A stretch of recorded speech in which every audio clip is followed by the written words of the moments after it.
Time to dive deep. COVID, human trafficking, and so much more.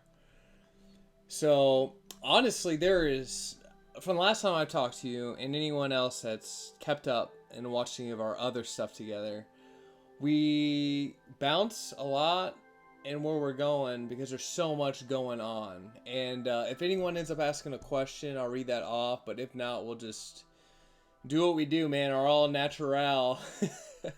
Just diving into it. But I mean, shoot, we could start off with that video that you sent me. Yeah. I watched that, and it was talking about, how there's the kids that, within the next few months are going to have this, like, paralysis and sickness from all these, injections and such. And so I just kind of wanted to know what your thoughts were on that and all that whole situation.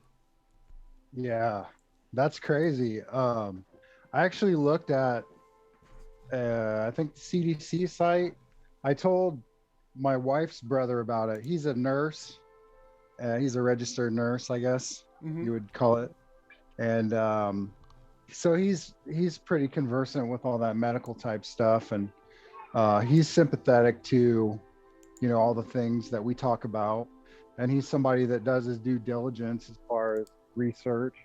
So I sent him that video and he looked it up, and it's true. They've been talking, like the CDC's been talking about it. They're not the only ones. Let me look at my phone here so I can pull up the link. Unfortunately, well, I can send the link to you, but I can't actually show it to you Oh, on that's the all right. screen. Yeah, yeah. If you send it to me via Facebook, I can pull it up Okay. for everyone.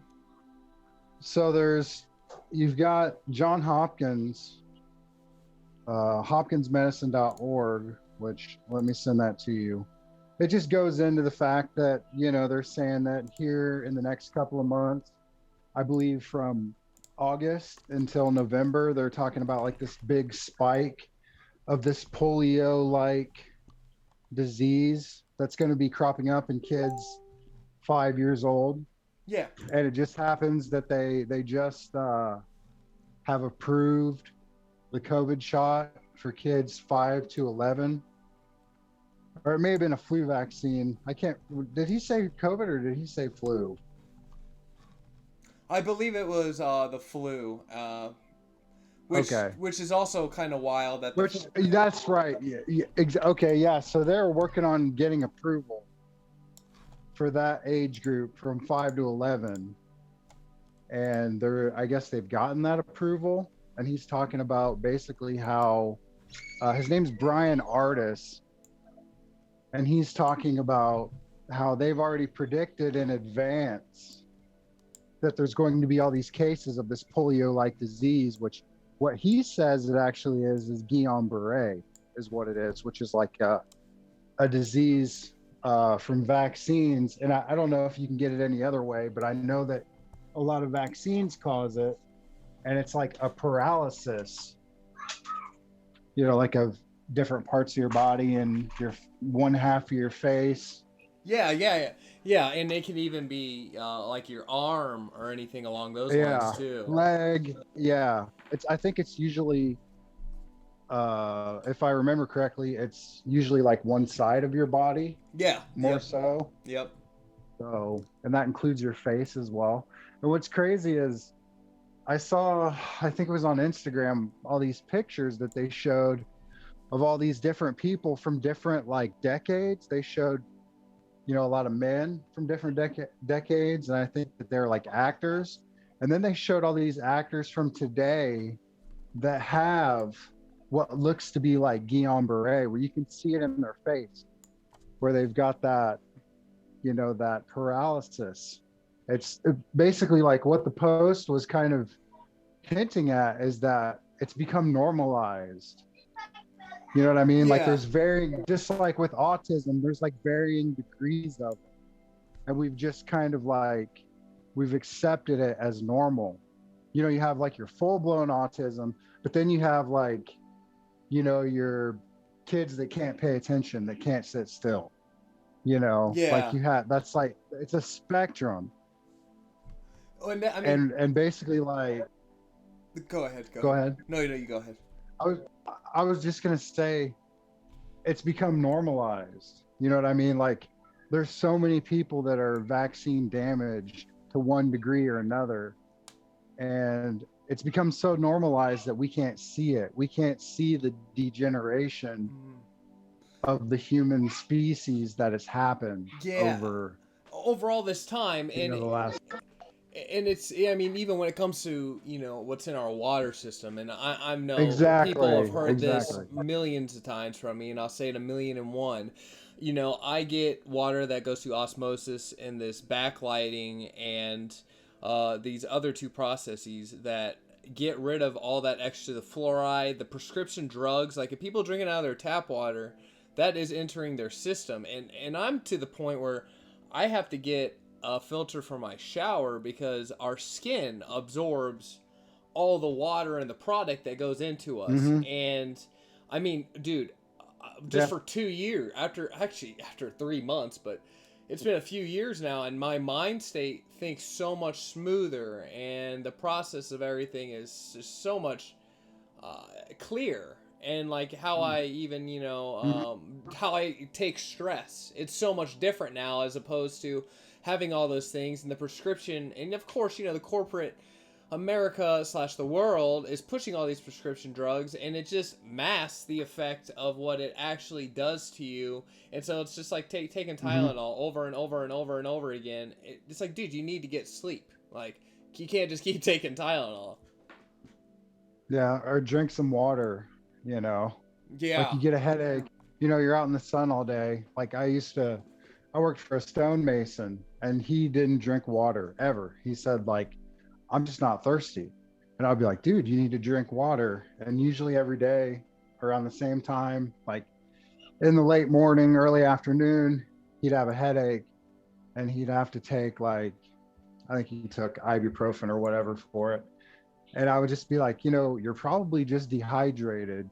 You need to drink something instead of reaching for the ibuprofen to dull yourself down, to basically suppress your body's warning system.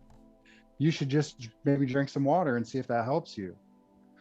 And he actually drank a lot more water when I was working for him, I think, than he did before, because I was kind of on him about it, because it's such an important thing to do. We don't really think about it, and the quality of our water, a lot of people don't think about. But they think people are getting more, I guess, more aware though of trying to eat more healthy. I think people are starting to get more aware of clean water. We're getting more aware of, uh like cosmetics, like, shampoo, conditioner, soap, that type of thing, because that's all important too. There's no sense in having clean water if you're going to put bullshit on your skin, like all these different soaps, quote unquote. I say soap in quotation because it's, just a bullshit chemical cocktail of stuff that you can't pronounce. Yeah, I know. And I think I know. I I think that all that stuff together, if you can get closer to nature, you know, I think that it helps to get you more in touch with, the real, what's real. You know what I mean? Like, it seems that people are just living their lives in like this sort of stupor, like a daze, and they're not really connected. They're not really grounded, so they're in like this virtual reality all the time, Oh yeah. looking at their phones. But it's more than that. It's the body is like the interface between the soul and the physical world. Oh, 100%, And 100%. If it's not when in you line, it's no, dude, no good. You're you're and you're, when you're you thrown off. You're how you take stress. People that don't do Oh yeah. meditation, dude, like, so I've this past like 2 weeks ago, a situation happened at my job, and I got discharged. And like honestly, I left smiling, totally okay. That's fine. Like, I'm not worried. I'm not worried. Everyone who is around me in my life that wants to know what's going on, I tell them something, and they flip out. They're absolutely, what?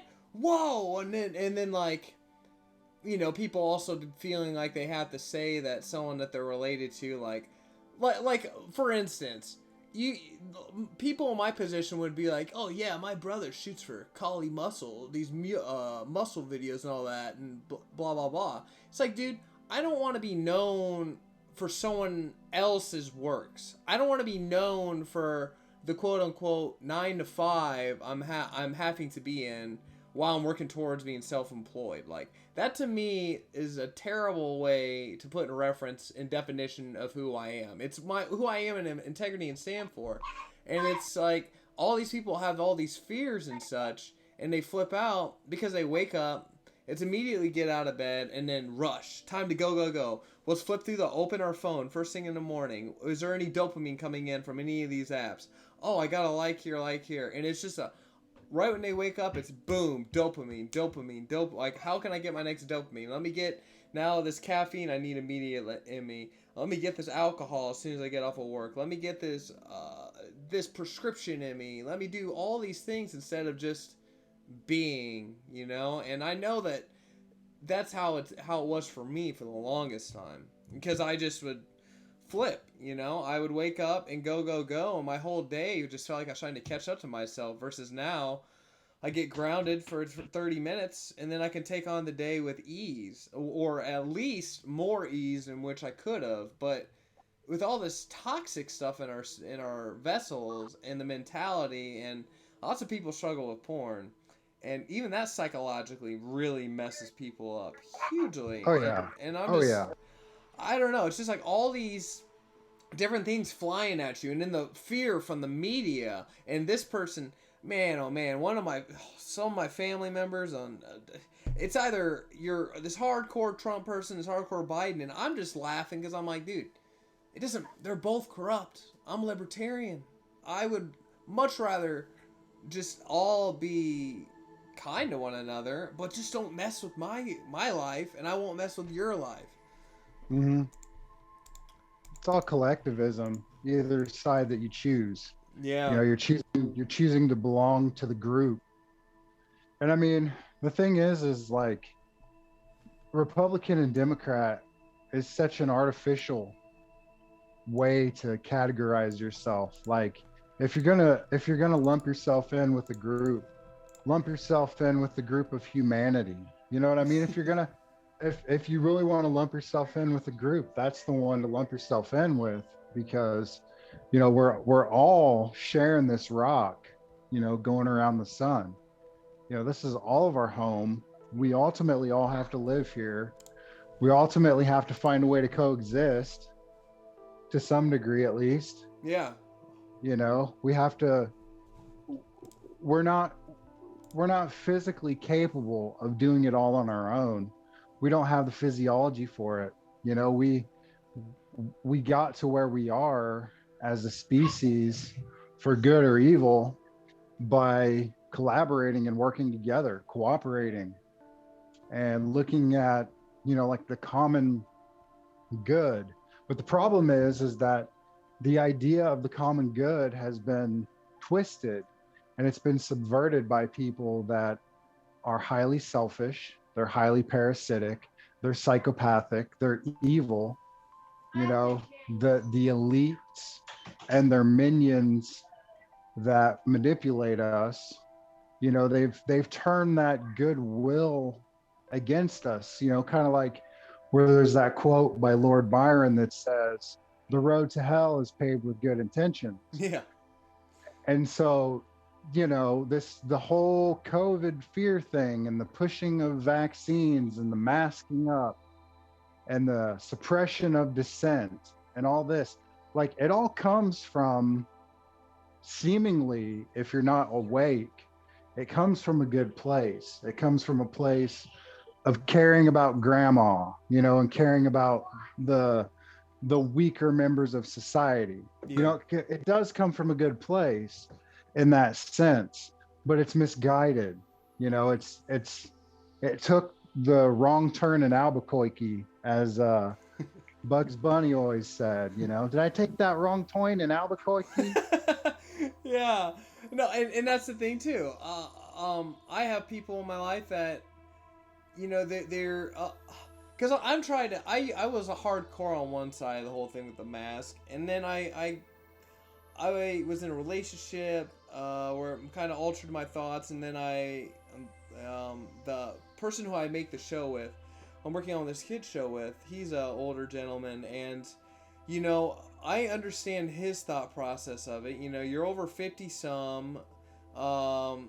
There's a lot of the fear getting pushed through the networks and all the television, and there is that scary part where it's like that fear in and of itself is hitting you so hard, and in one sense, out of respect, I'd be fine wearing a mask to prevent, because I've now been around both the waves, around people who had it, and I had to get quarantined, and I never felt sick at all. But I also am very healthy. I take vitamins, I work out, I meditate, I do all these other sorts of things that help out my immune system, as well as the positive affirmations and such. Like, all that stuff comes around, and Yeah. but then there's the other part of it where it's like, is it basically a mocking of us, to the point where it's like you wear a mask because they want you to be quiet and follow and Yeah, subjugate. that's it. And that's what yeah. rubs me the wrong way. And That's the ultimate end of it. You know, you have your, just like when it comes to religion, right? You've got, I mean, everything. You have your exoteric explanation, which is like the outer explanation. And so when you hear a story about something, like say in the Bible, and they say like the seas parted and Moses crossed the sea of Galilee or whatever it was, you take that as a literal thing, like a physical thing.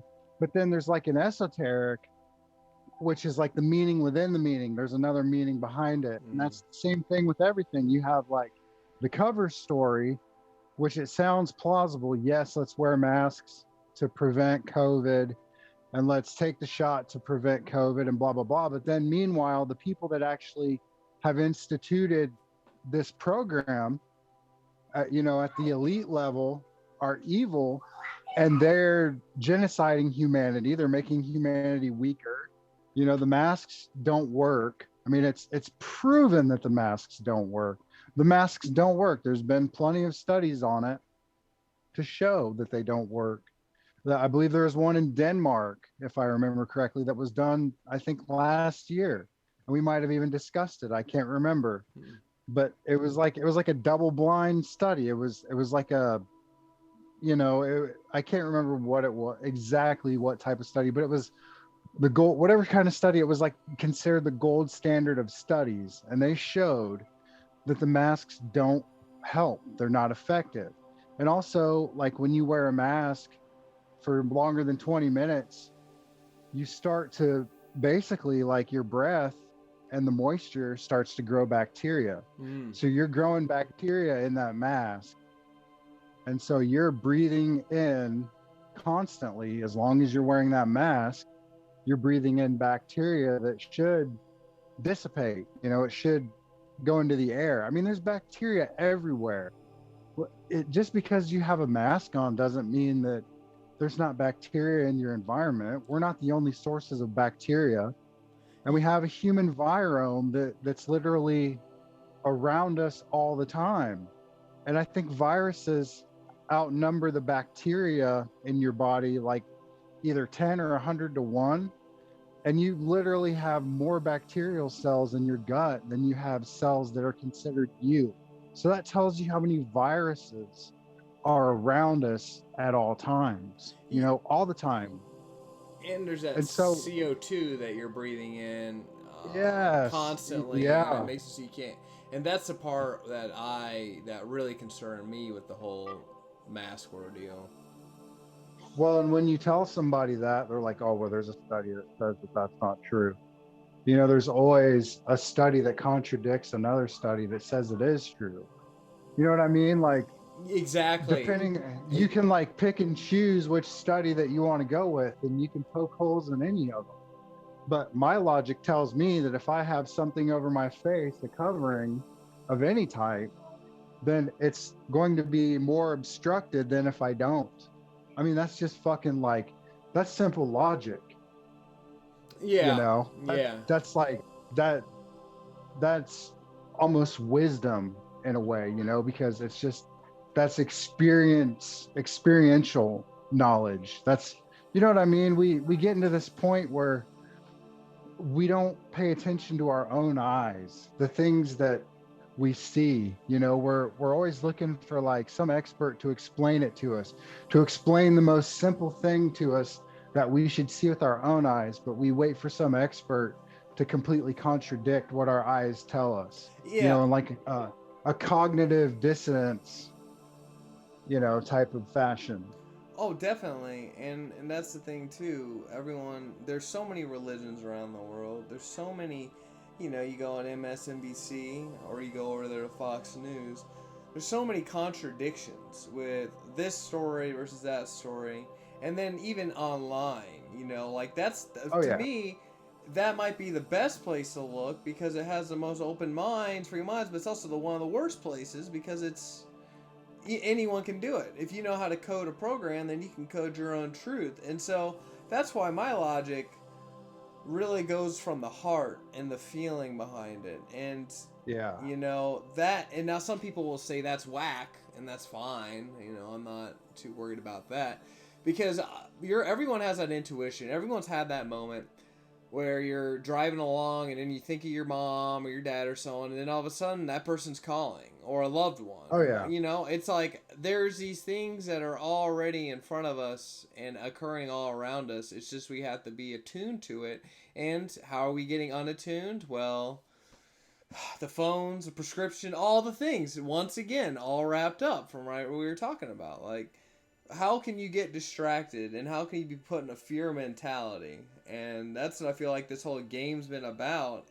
And even just when you really look into the sex trafficking and the things that are being hidden from us and behind the table.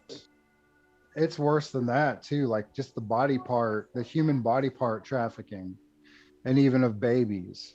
And like I listened to a guy named David Knight, and he used to be on the Alex Jones show, or Mm-hmm. he worked for Alex Jones. They had a falling out over Trump, and he fired David Knight. So David Knight has his own show, and David Knight was talking about I think the University of Pittsburgh, and was talking about how they had sold a bunch of like fetal tissue to Planned Parenthood. Like they're involved with like this big scandal, and how there was somebody in California that was trying to expose it. Basically, what they were doing is they would give these moms like a drug, and get this, like sometimes like they would be born as late as like 45 weeks or so into their pregnancy, which is that's pretty close to being born, I think. Yeah. Actually, I think it may be like 40 weeks. But anyway, they were giving them this drug that would kill the babies, and the babies would be born dead. But only around half of them ended up dying, like a little more than half. Almost half of them were born alive. Oh my God. They'd have to kill these babies because they wanted the organs fresh, not frozen. Let me see if I can pull that up. I want to send you a link to that. Yeah, just please so that, do. the listener. So the listener out there isn't gonna say that I'm just some bullshit artist that's just making stuff up. Hey, dude, it's perfect. Then I get to pull up everything, and not anyone's really saying much, but we got viewers, so that's all that matters. They can hear, ears to listen, sees to seize, and that's the thing. I heard that last night. That there's places like from the China to India where within 3 hours you can have a freaking new organ or a new new thing right to your fucking door, basically. And that's just crazy, man. Like, whew, God, how on earth are we gonna allow something to that evil, that dark, to occur? Let me pull it up. Right. That's the University of Pittsburgh one. This is from Newsweek, so it's not I mean, mainstream media are a bunch of fucking liars. We can safely say that, but just saying, for the people that want to listen to mainstream, this is from the mainstream. It's not like fringe. It's not fringe like Alex Jones. Yeah, here I'll read some of this out. Why not? Maybe. Hang on, let's make sure. Okay, Pennsylvania has a pro-life reputation, yet the University of Pittsburgh hosts disturbing and barbaric government-sponsored experiments on aborted babies, infant sculpting, exporting fetal kidneys, and killing live aborted infants by organ harvesting. Oh my god, dude. Mounting evidence connects Planned Parenthood to it all. Alright, I'll skip down to this. In one study published last year, Pitt scientists described sculpting 5-month-old aborted babies to stitch on the backs of lab rats. They wrote about how they cut the sculpts from the heads and the backs of the babies, scraping off the excess fat under the baby skin, stitching it onto the rats. They even included photos of the baby's hair growing out of the sculpts. Each sculpt belonged to a little Pennsylvania baby whose head would grow those same hairs if he or she was not aborted for experiments with lab rats. Dude, that makes my stomach turn, dude. Oh my god. Yeah. Oh god, man. Here, let's read this one. In fact, published study using both rats and mice to grow baby sculpts. How was this paid for? With a $430,000 grant from Dr. Anthony Fauci, Yeah, and he's the guy that's supposedly trying to save us all from COVID-19. Oh my! He's a dirty, dirty motherfucker, and he was involved with killing people with the AIDS patients too in the '80s, prescribing them AZT, which was a poisonous chemo drug that was killing people. And Kerry Mullis, the inventor of the PCR test, called him out on it back in the 90s. And he said, I'll debate him anytime. You can find the video on YouTube where he says Fauci is, he said he can stand up there in front of the cameras and lie right in your face. He said he'd debate him anytime. Of course, Kerry Mullis just conveniently ends up dead in 2019. Of pneumonia. So, dude, and that's the thing that really doesn't make any sense when it comes to people who have the inside scoop, or even the guy who made a car be able to run off of water and it's gonna get a patent. The next day he ends up dead because he kills himself. Dude, that is so much BS. That is so much BS, and it's fucking disgusting. I found a study where Fauci was behind it. They had infected beagles with this particular kind of parasite that over time killed them. They didn't need to do the studies. They had already done the studies on rats, but he funded it to be on beagles. So they fucking tortured and killed all these dogs with these parasites. These are the people that are behind this, and we have to be very wary of them because these people are fucking evil. He's evil. Simply, I don't have any other word for that. No, and that's and that's the thing too, man. I'll pull this one up too. I just can't believe, even back when Obama was in office, they are funding this lab over in China in I can't even say it. But Hugong Lab, and they were working on a disease from way back then and trying to find ways to make it even worse on the lungs, to make it how can we increase its, the bioengineering of this virus? And it's almost like a Resident Evil, like maybe they wanted to use it for biowarfare, or maybe this has been in the plan all along. I mean, shoot, didn't Fauci in like 2019 make an address saying there will be a illness that's going to plague mankind coming up here shortly? I'm pretty sure it was him. I would assume so. There's so much information. It's hard to keep up with on that, but it wouldn't surprise me. I know Bill Gates was on about it for years and years and years. God damn. These fucking people they're fucking evil, dude. They're evil. That Beagle experiment that I read a little bit about, which it all bothers me. Like the fetal. And fetus just means like a little person. It's just Latin. It means like it's a baby, essentially. Yeah. So you're calling it a baby in another language. It's still a fucking baby. It's alive. Sorry. Anybody who's listening that doesn't like that, you can go somewhere else, because I don't support killing little babies. I'm sorry. Yeah, I don't either. I honestly, the argument for that is, if you can't take care of it or keep it in your pants or find a better way about, with your sexual life, and you're okay with just killing your kid. It would be like literally jumping off of a cliff and then expecting to not hit the ground. Like it's literally a consequence of a physical act. Like, it's not like it happens. Yes, there are rapes and that sort of thing, but that is so fucking, that's something that all these libs bring up. Well, what about when somebody's raped? That's such a minuscule number of children that are aborted because of that reason, like super minuscule, like not even statistically relevant. It's mostly women, for whatever reason, whether they, the dad's not around, or they're not going to be financially responsible, or whatever reason, or they just don't want to have a kid. They just want to, remove it like a wart. It's fucking disgusting. These people, it's not your body, whatever. Okay, this is my body, my choice thing. Then what about the vaccine? So okay, my body, my choice. Well, not with the vaccine. And that baby, half the time it's got a different sex than the mom, because half the time it's a male. It always has a different DNA because it combines the DNA of the father. So it's got different DNA.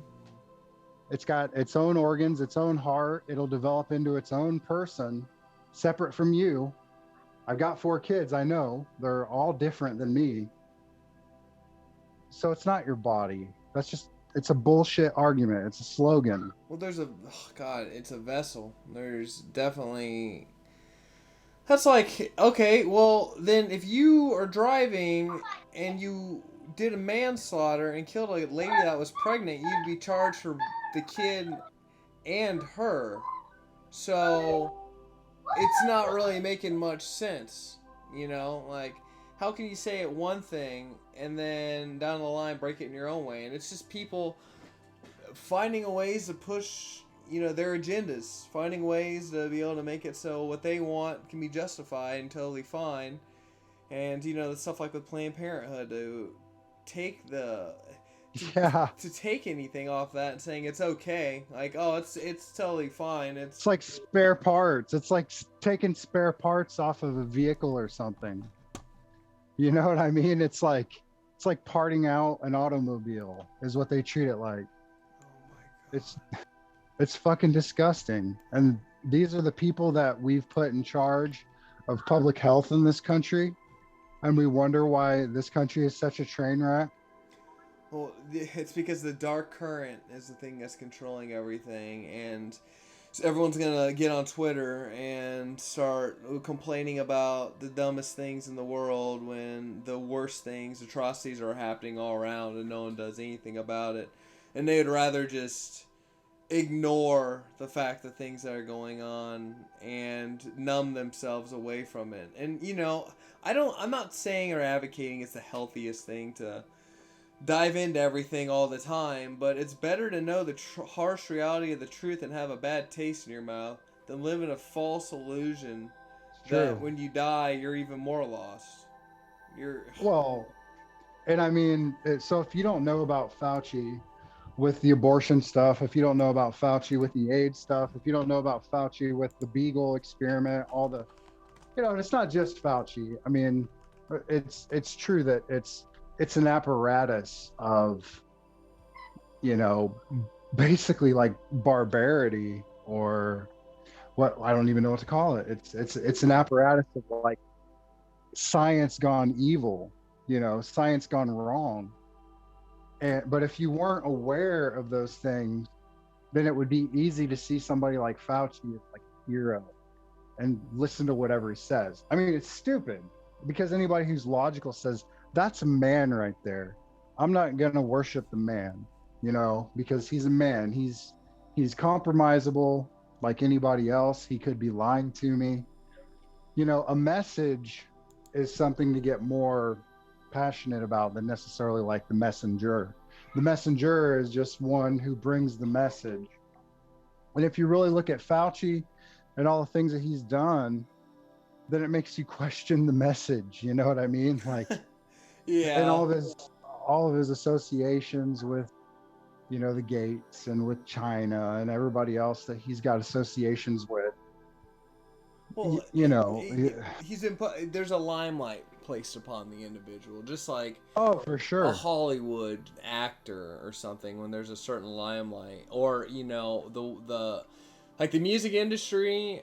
Besides doing my hyping up people stuff, and I got 2 more songs I'm gonna release. Besides for like the kids show and stuff, I'm pretty much out, because there's multiple reasons why, but one's like, if you're not actually going out there like doing human trafficking, selling lots of drugs, pushing the agenda of whether it's a sex change or being disrespectful towards women, it's all about them fucking this girl and doing this drug and getting addictions and all this stuff. It's like, if you're not behind that, then you don't get the backings of any of these big record labels. Like, you really don't. That's just the way it goes. If you can't be molded and manipulated, and now it's, if you don't get the shot, you can't perform at places. So now it's not only you have to follow this restriction, but you have to follow this one.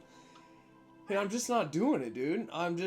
I'm literally not going to fall into any form of control. I'd rather just be self-employed and be able to, do green screen stuff and be my own boss, do my own streams and such, instead of worrying about all this other stuff. And, I don't know. It's just crazy. It's really a huge game.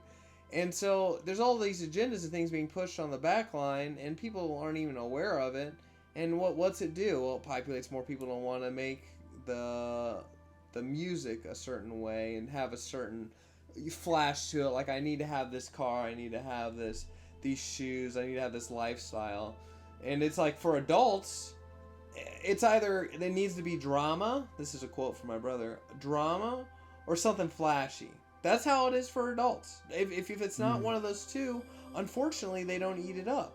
So that's why I'm changed my stuff towards children, because they actually have an imagination. Their mind is endless. I mean, obviously there's certain things, but if their parents like a stickler and like, hey, Johnny, stay, you know what I mean, like really putting a kid in a box. But it's just so much limitlessness, and so much any positive greatness can come about it. Versus everyone else's is like this hard mold, and it's so hard to even try to help things out. And plus, some of the intensities of what are going on and telling people those things to look into them, man, they don't even want to hear it. They're like, no, whoa, or you're over there, you. One of my aunts, it was the funniest thing, dude. I went on about a few things that went on. They're like, whoa, you sound really paranoid. And I was like, I'm not paranoid, I'm just aware. And like, being aware doesn't make you paranoid. You just know. Yeah. It's all about just knowing. I think that as this kind of rolls out, and as we see the fruits of what this society is producing, and it's not to say that there aren't good things that are produced. I'm not going to say that, but what it seems to me though is like, there's there's an overflow of just toxicity right now. And maybe that's because I focus on that. I don't know. But it seems to me that everywhere that I go, I'm seeing the effects of the toxicity. And, just like the Fauci stuff that, we read about, the the aborted babies, and, the selling the fetal parts, and all the things that go on. And, there's worse things that go on than that, the Pizzagate stuff that everybody just wants to shit on and just dismiss. All these terrible things. We're going to come to a point where the society is going to have to split, and it's going to be like have you ever seen The Stand? I've not seen it, but I've heard of it. Like basically Captain Trips, and it's an interesting storyline, because you have this virus that kills most of humanity, called Captain Trips, and it kills both good people and it kills bad people, but it also leaves both good people and bad people alive.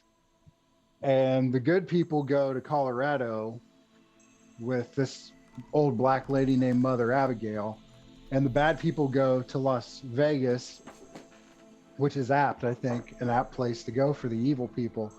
And there, the person that they go to is named Randall Flagg. And so I think that we're coming to a situation like that, where the two societies are going to have to split. I'm going to take a drink of water real quick. Hang on. Oh, that's all good. And one of our B Millsy said, everyone nowadays has to be more skeptical, and he's totally right. For sure. Totally. Everything. Don't believe anything that we tell you. Go look it up for yourself. Bill Cooper, he was a radio host back in the 90s, and he was killed shortly after 9/11 in Arizona. He said, listen to everyone, read everything, believe nothing unless you can prove it with your own research. He said, don't believe what I tell you. He said, I want you to go out there and try to prove me wrong. And in doing so, you're going to see that I'm right, and you're going to join me, because you're going to know that what I've said is true. And that's fine. Prove everything wrong with your own experience, with your own research. Always seek to disprove.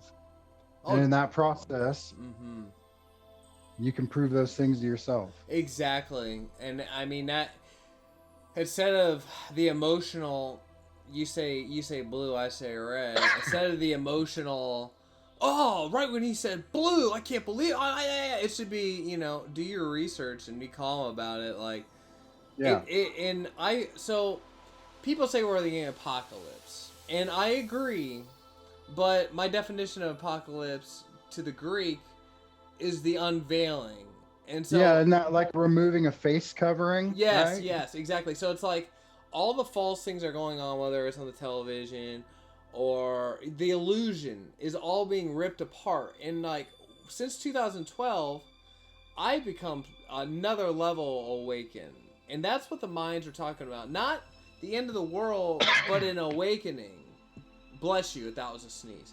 And it was a cough. But bless you anyways, sir. Bless you anyways. It's not COVID, I promise. Hey man, I'm gonna need you to step away from your phone, bro. It's just talking is all. It just gets my throat kind of irritated. I don't talk a lot like this normally. Oh, well, that's the thing too. I only have a select few individuals who I can hit a certain level with, and to the point where it's like they'll be sitting listening to me, but I can't bounce anything off of them because they've not done any research. And that's like why I appreciate you so much. And I'm blown away that I'm not blown away that we're in the same family, but I'm blown away that there's someone that has taken those steps to dive so much deeper than just, the typical. And honestly, I never heard, I know this might be a little bit off topic, but whatever made you go down the rabbit hole, as one would say? Was it like a loneliness or drugs or what? Well, I mean, it's kind of hard to say.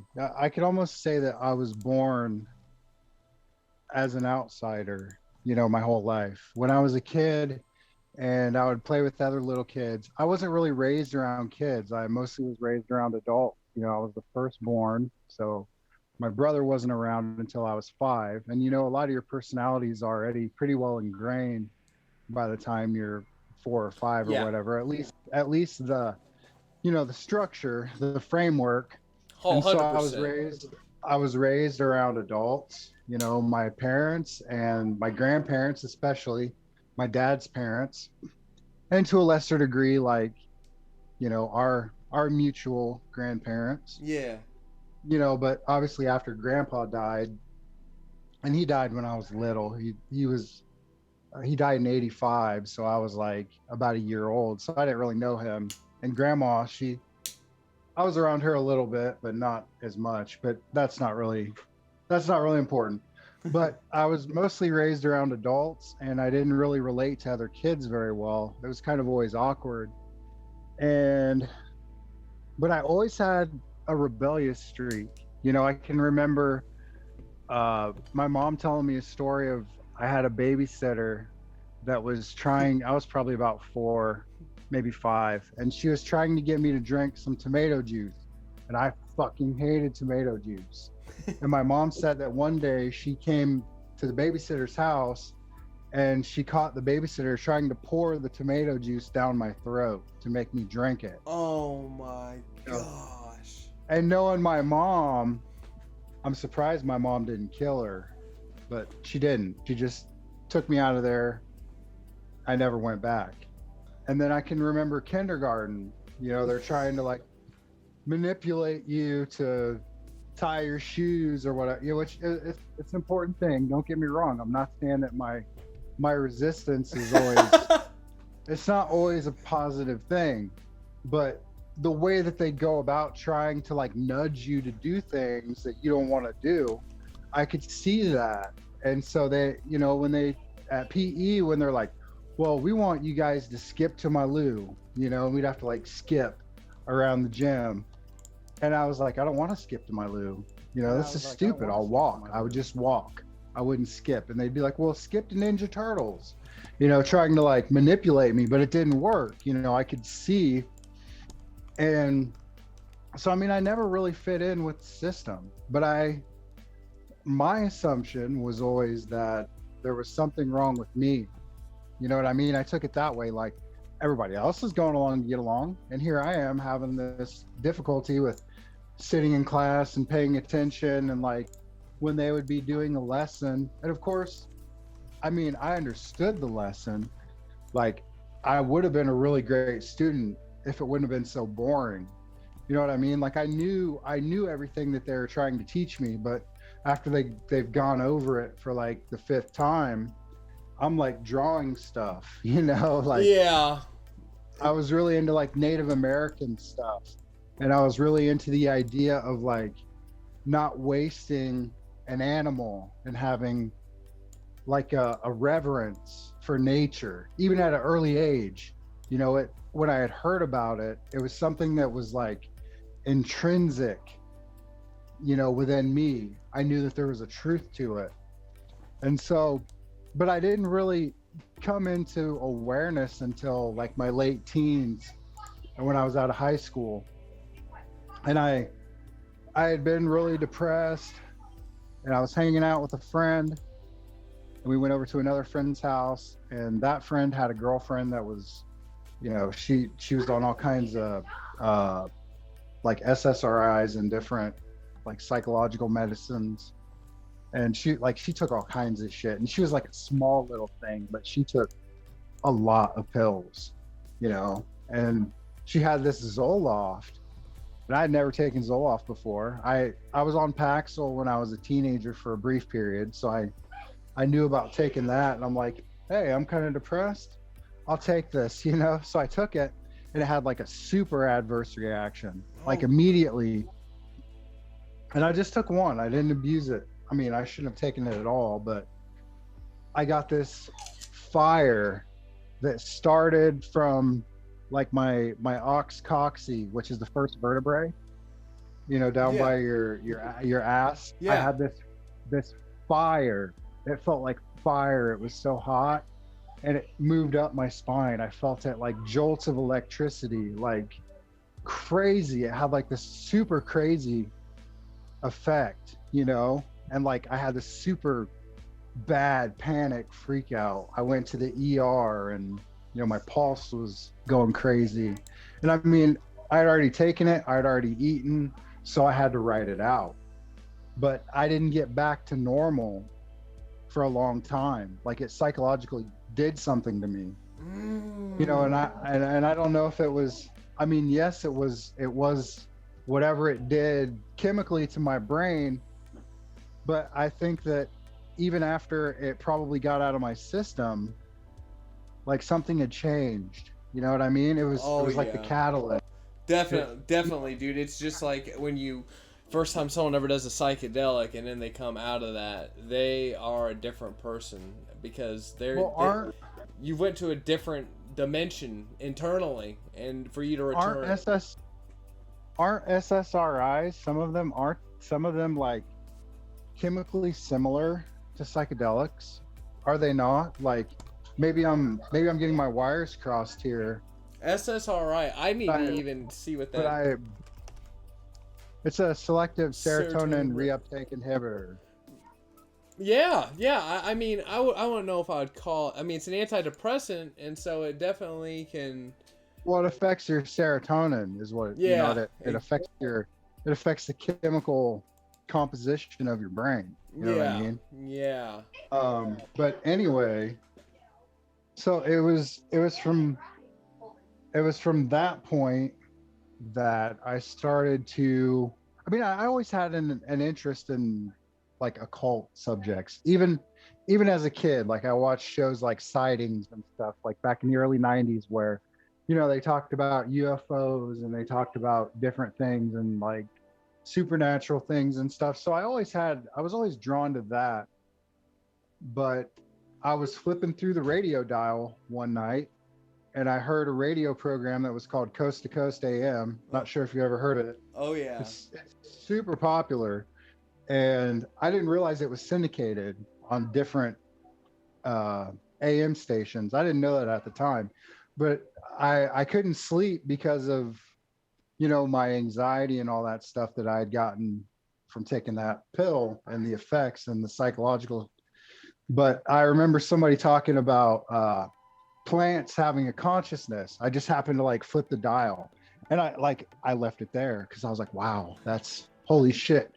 And so I started listening to that and, getting into, of course, they give you like a lot of truth, but then they give you like a lot of fluff and they give you a lot of stuff that, like alien stuff that you can't really prove. And, you can kind of get spun off into a lot of different directions, which in the beginning you do. Yeah. You go every like which way because, you're just realizing that you thought that the road only had like one path and that you've been traveling on this road and this is the one path that you have to go.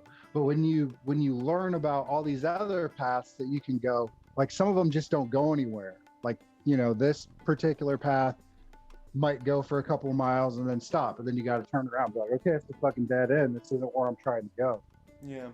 And so it was like through that process, all these things that kind of culminated. And I realized at that time, like, the system really isn't here to help me. Because when I was having my anxiety problems and my depression and all that, I tried to go to the system for help, and the system wasn't helping me. I didn't feel like I was getting better. And so it just, I'm sorry to be long-winded about this, but don't be sorry about that, dude. It was a process. Yeah. It was a process of time. And, I realized, holy shit, the system isn't here to catch me. There's really no security net that's going to catch me. Mm-hmm. If I hit the ground, I'm going to hit the ground and nobody's going to do a thing about it. Yeah. They're pills. I mean, dude, as a kid, I was prescribed ADHD medicine and eventually. Oh yeah. Ritalin. Did they put you on, were you on Ritalin or were you on Adderall? Adderall. And I was Ritalin. I'd hide because it. Because I was. Yeah. I'd say I took it and then hide it because instead of me being like whacked, which is great.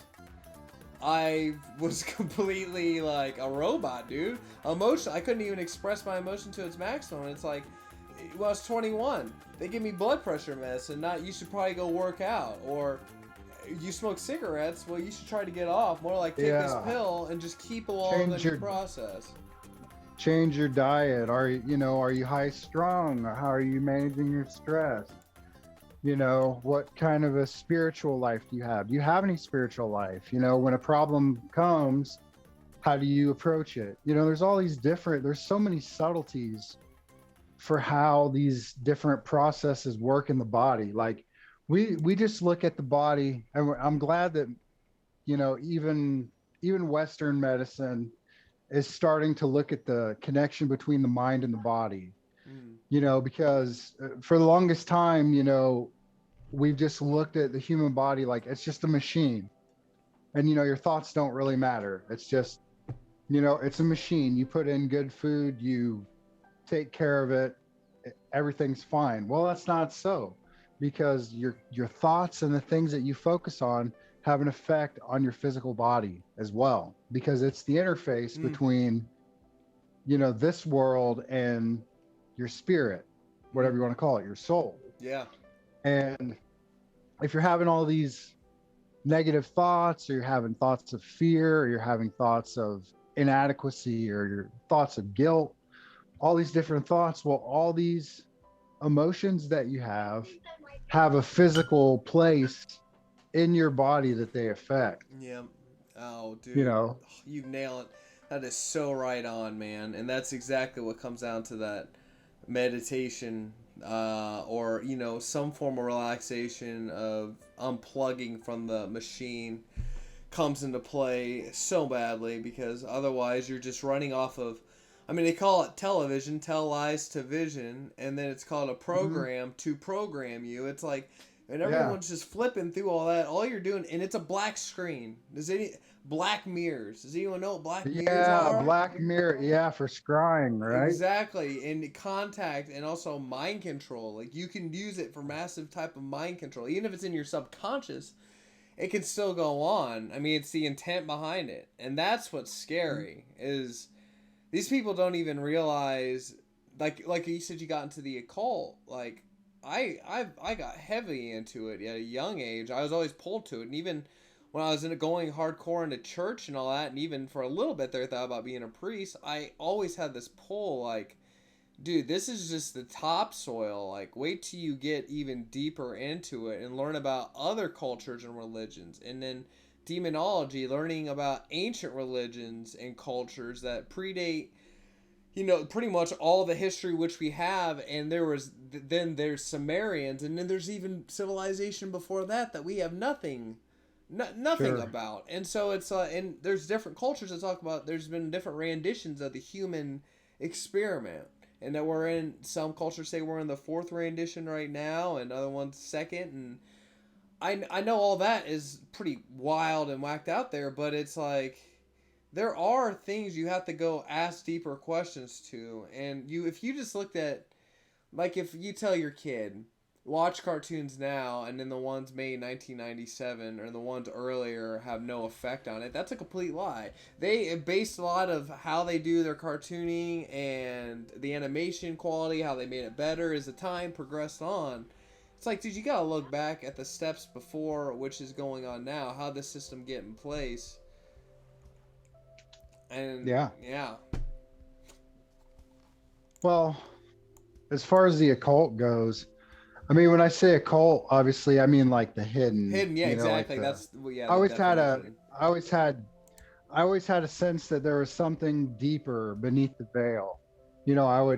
Some nights I would go to sleep like terrified of, I don't know what, like I would sleep under my bed, because my brother, a lot of times, he was 5 years younger than me, and he would like go lay in mom and dad's room, like on the floor next to them. Like he slept in there for a long time. I hope he doesn't hear this, because he'll be pissed at me, but he slept in there for a long time. And I would be scared, because I would be in my room by myself. And some nights I would stay up like into the wee hours, and I'd like hide under the covers or I'd hide under my bed. Like there's always an anxiety or a fear in me of like something watching me or something that was, but at the same time, if you get into the idea that everything is you and you are everything, the idea of like the as above, so below, Yeah. so within, so without, that Yeah. there's a little portion of everything in you, and in you and the universe, you're like a little portion. So it could have just been my own fears, my own unconscious worries, or it could have been just the programming from all the shows that I was watching. But like for example, like unsolved mysteries and all that shit, that stuff when you're a little kid, man, that stuff's really scary. Oh, big time, dude.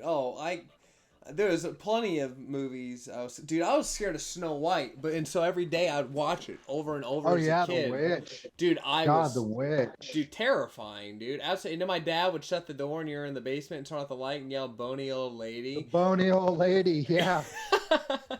Dude, Yeah. what's not as like that's the most terrifying concept in the world. And so, I always had a weird feeling about witches and stuff because I had like an underlying fear, but eventually it pulled me to have to learn about it, and learning about it really reshaped the way I see it. I mean, It takes its power. It takes the power over you away to be exactly. conscious.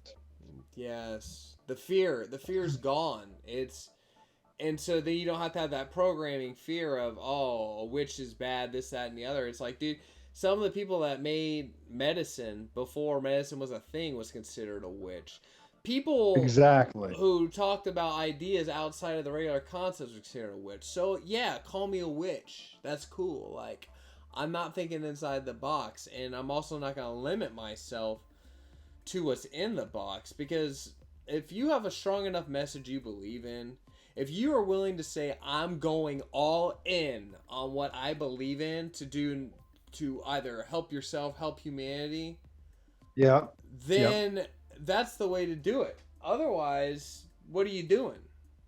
Well, there's only one rule that you have to follow, and it's always the golden rule, right? Do no Yeah. harm to anyone. So anything else you can, besides that, everything else is limitless. Like you're not breaking any universal law if you're helping people, if you're trying to uplift humanity, if you're respecting the sanctity of other people's opinions and other people's dreams and desires and their freedom, and all the things that are important, that should be important, like your ability to decide for yourself. If you're not interfering with that, then you're in the clear. And when you talked about, so what's interesting is when you said that, it was your like unconscious fear of witches, of something that you didn't understand, that made it more frightening. Yeah. That's the same way with like COVID, because when you're not aware of all the circumstances surrounding it and the players involved and what they're trying to accomplish and all the flaws in the argument, you have to look at it from a logical standpoint, from a conscious standpoint. Then the fear goes away. Once you're conscious of it, you don't have to be afraid of it.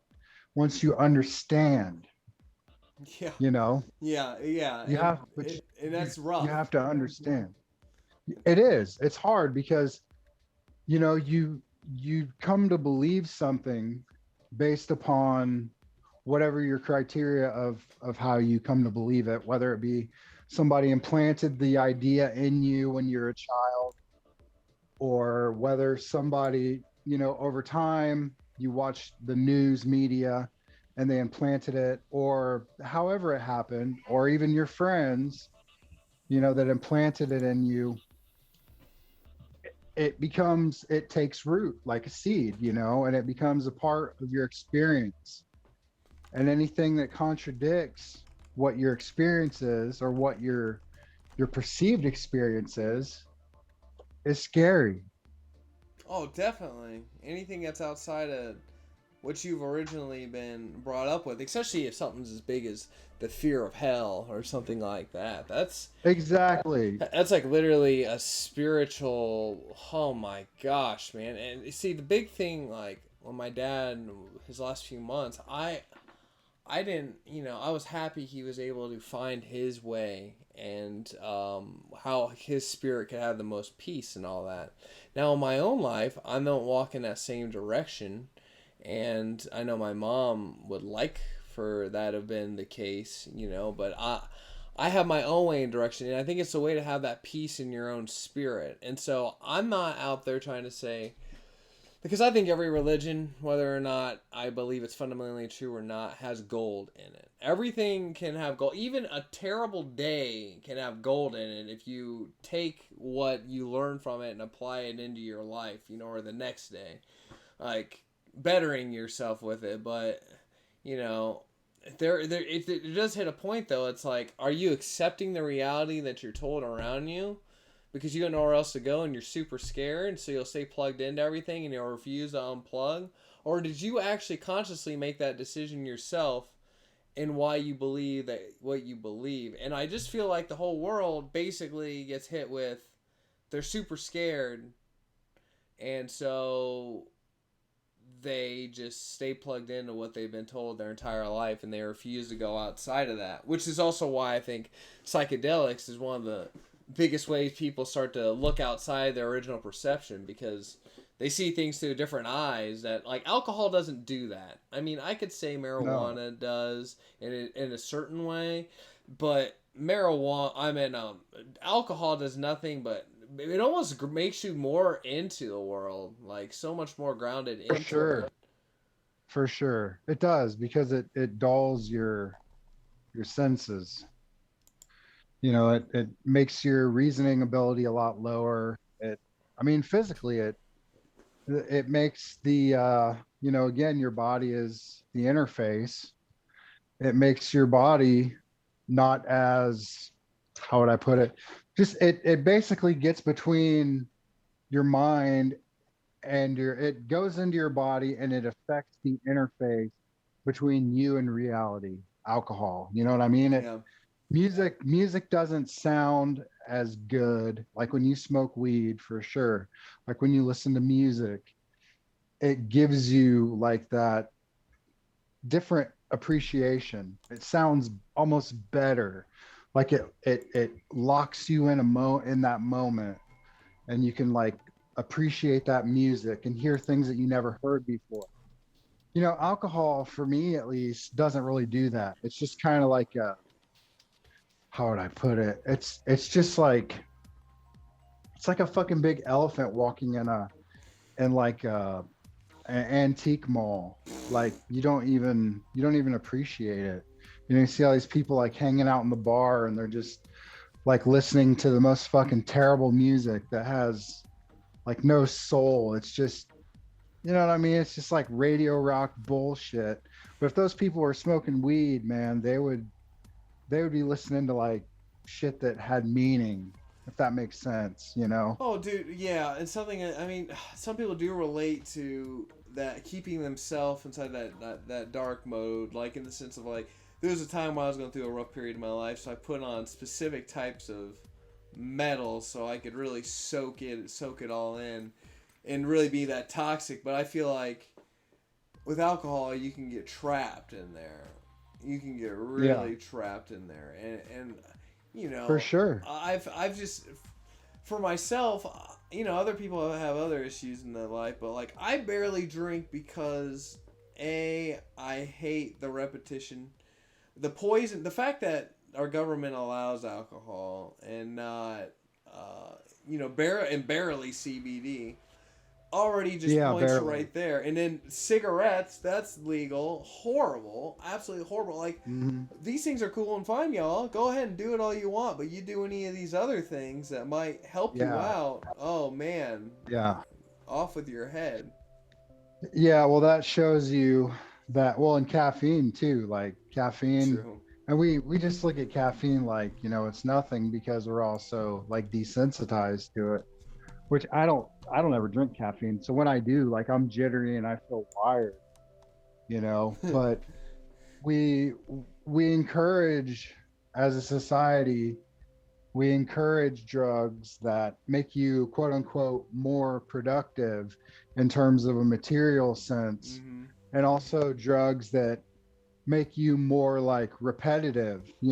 I think that repetition is good for the system. You know what I mean? Like people that a- addicts are good for the system, for this system the way it is, because if you're an addict, then it's easier to get you to do the same thing over and over and over, because you get like caught in the loop of just constantly making the same decisions over and over. Like it's like the factory lifestyle. You know what I mean? Yeah, It's it's predictable. You don't do anything outside of the norm, but you take mushrooms or something, or you smoke some pot, it stops. It stops that rat. automation. It's an automation. Yeah, well, it stops like the rat wheel, the hamster wheel. It like Yeah. stops it right there. And it makes you like look around.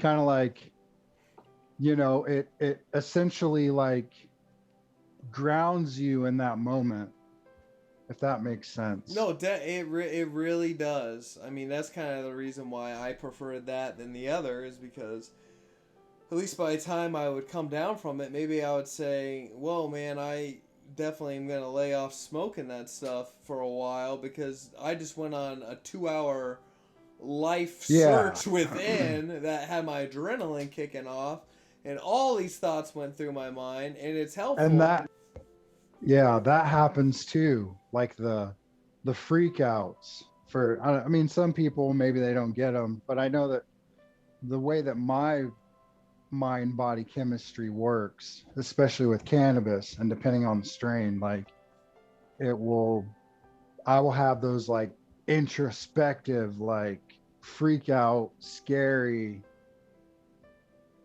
kind of thoughts. Not necessarily scary. I mean, they're scary at the time because it's, you're thinking about something that maybe you repressed, Yeah. or Yes. something realizing something that you knew the whole time but that you've neglected to think about. Like a lot of times I'll get high and like I'll think about the connection between my thoughts and the reality that I experience. Like I'll think about it when I get high for some reason, and then you're like, oh shit, you start to question your thoughts, and you're like, I shouldn't focus so much on this negative stuff because it's bringing all this negativity to me. I need to be aware of the negative stuff because you can't have one without the other.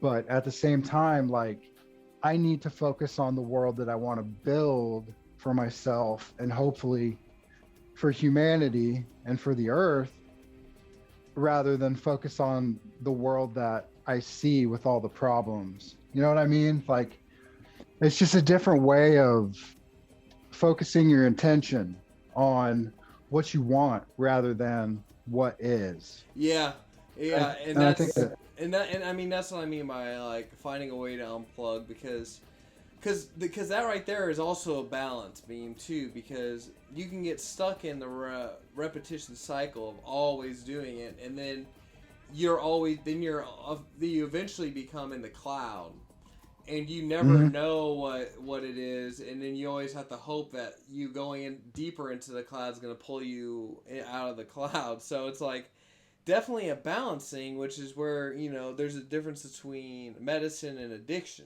for sure, exactly. and I've Well, I've learned that yes. heavily in my recent years, because I used to it be consistent. That was my lifestyle, and I could do everything else in my life totally fine and have a balance, but deep down I'd be like, having any addiction at all is a problem for myself. Like I can't have anything that says you will not be fulfilled today if you do not have this right Yes. here. Yes. Me and too.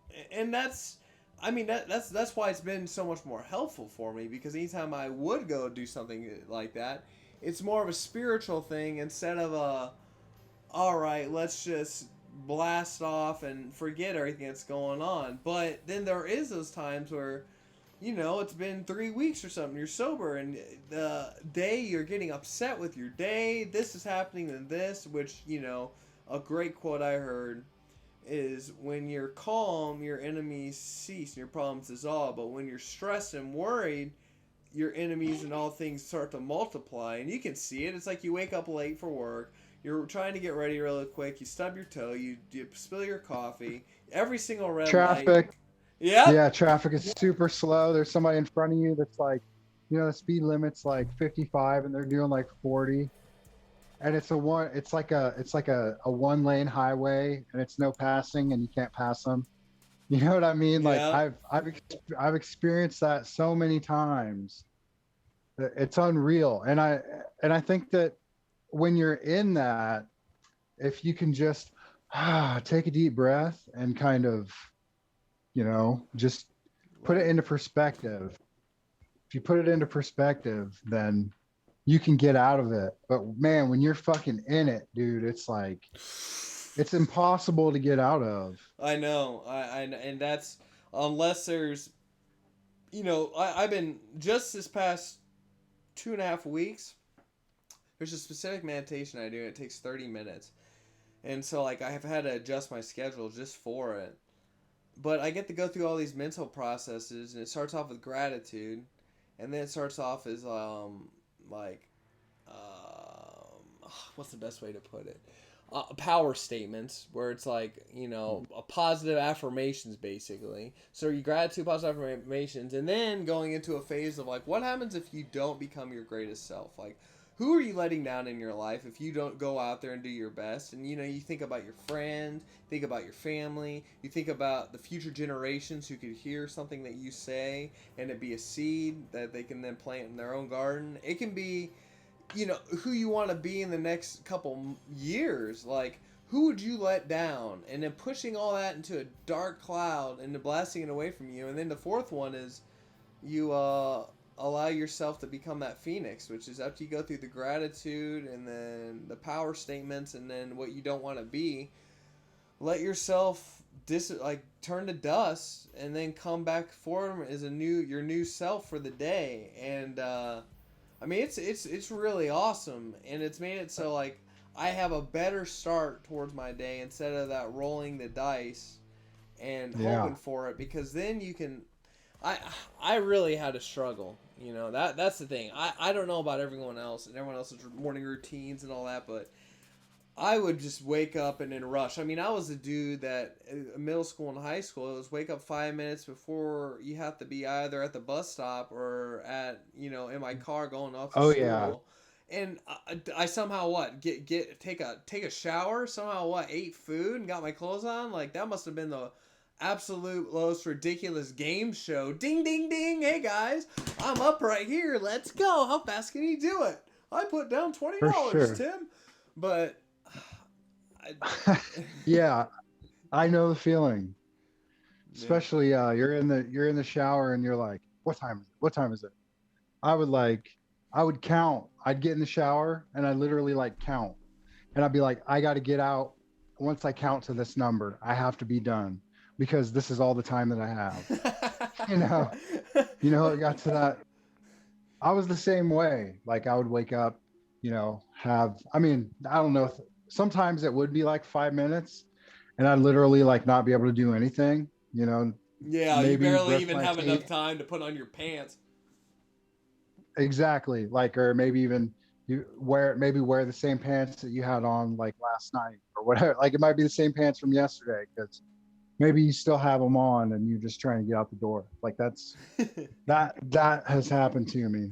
But yeah, I like that. I like that. I think that, and I need to get back into doing that now that, I'm working consistently a lot, because when I wasn't working, I was able to start the day kind of any way that I wanted. So I could go outside and kind of to me, like walking in my yard is sort of, that's my way of meditation. I Mm. like to be moving and I like to be, thinking while I walk, even if it's like around the yard, even if it's not like walking like a long trail. I'm okay with that because really I'm kind of in my head anyway. So it doesn't, the surroundings don't really matter so much. Yeah, and you're getting out into nature, which is another thing Yeah. that people need to do way more, because that's when you're really unattached and detached from it all. Oh, I mean, gosh, dude, like connecting to the planet, seeing, hearing the birds, realizing that there is an ecosystem out there that is living and totally doing Yeah. just fine while we're over here inside of these Yeah. houses, Yeah. like Well, we're struggling. frozen food, like the water coming from the thing. It's crazy, man. Especially when The it's nature. negative Yeah. 40 outside, and then the next day you see all these animals outside. It's like, dude, I would have been done after 10 minutes. Right. I would have gave up. Yeah. It's crazy. Like, the worst, like with this COVID stuff and like all the stuff that you hear every day, the new, vaccine passport in this place, or like the stuff that's going on in Australia, all the stuff that you read about, and you're like, God, this is terrible. And you go outside and like the birds are just chirping away, like the squirrels are like running around, and there's bunny rabbits eating grass in the yard, and it's just like you realize that they're completely unaffected by that shit. And it's like, why can't we be unaffected by that shit? Why do we have to get so wrapped up in it and give a shit? Like, sure, you should care about everybody in the sense that, again, we are one race, so to speak. Humanity is one species. But what can you really do about what's happening in Australia? You can bring attention to it. If there's Australian people that are reaching out to you or that you correspond with, of course, be supportive and share their stories. But aside from that, you need to live your life. You need to go out there in nature and appreciate, the creator's majesty, the beauty of it. And I think that we don't do that enough. We get so locked into, what's my credit score and how much money do I have in the bank account and what kind of car do I drive, and who likes my Instagram story, and just Yeah. all this shit that, in the reality of things, it doesn't really matter. None of those things matter. Yeah, I know. And the And end, it gets to the point where, honestly, it's like I'm right on the edge of that too, because part of me is like, I should just deactivate all my social media and just never get back on, and who cares? But the other part's like, well, if you want to make an internet presence, if you want to be able to be self-employed or do any of these other things, you have to go up with these standards. And man, it's really one heck of a battle. I mean, because I'm in both playing fields, because one of it, I do see it as the illusion, the big blue pill, the illusion of reality, and then there's the other one where, it's like I could just let this all go and all that, but man, I don't really want to then at that point. Gosh, I might as well go get a farm.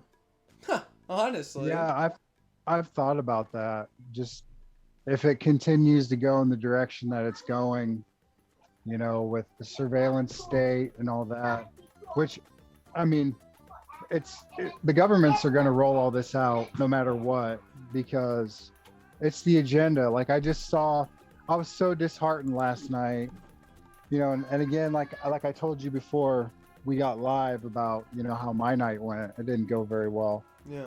And I had gotten onto Instagram just because, and it was just sort of to like take my mind off of, the situation that I was going through. And the first thing that I see is somebody that I follow on there, and they said that Alberta in Canada had went like full, crazy with the vaccine passport and COVID vaccine rollout and all that stuff. And like Alberta, they had a couple of months ago, like relaxed everything.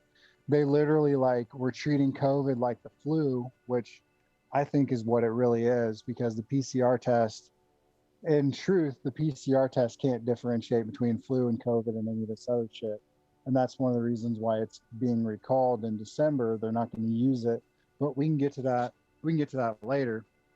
But my point is that when I saw that they had totally did a 180, I just had this dejected feeling. You know what I mean? I was just like, God, I thought, I looked at this place like it was a beacon, for the future, a way forward out of this. And then bam, right back, they're going to adopt all that shit too. And it's Mm. just, it's easy. It's really easy to get down about it. And then you think to yourself like, well, I'm going to hope for the best, but I don't know what's going to happen. Like, it's not just me here on this planet. There's a lot of other people here too. And, they have to make their mind up as well. And if they choose tyranny, then where's that going to leave me? I have to be prepared for what's to come. And I thought, if I had to live like a really super simple life, as a farmer, and not be interacting with the system and internet, I would do it. I would give up internet and all that, like, Wow. because what are we gonna, the internet is a great tool while we can still use it for our own purposes, but it seems to me that it's more of like a mousetrap than it is for our benefit. It was never going to be completely for our benefit. Yes, you can use it for your benefit, but ultimately the intent was, the World Wide Web. What's a web do? What does Interconnects a spider everything. web Yeah. what does a spider web do? It traps you. There's these different ways to look at things, and especially by the words that they use. Yes, because all words are spells, and that's everything They you are. They're say manifests based upon. That's why I do the power statements. I have all I need within me now. I have all I need right. within me now. Like that's huge and I super. am this.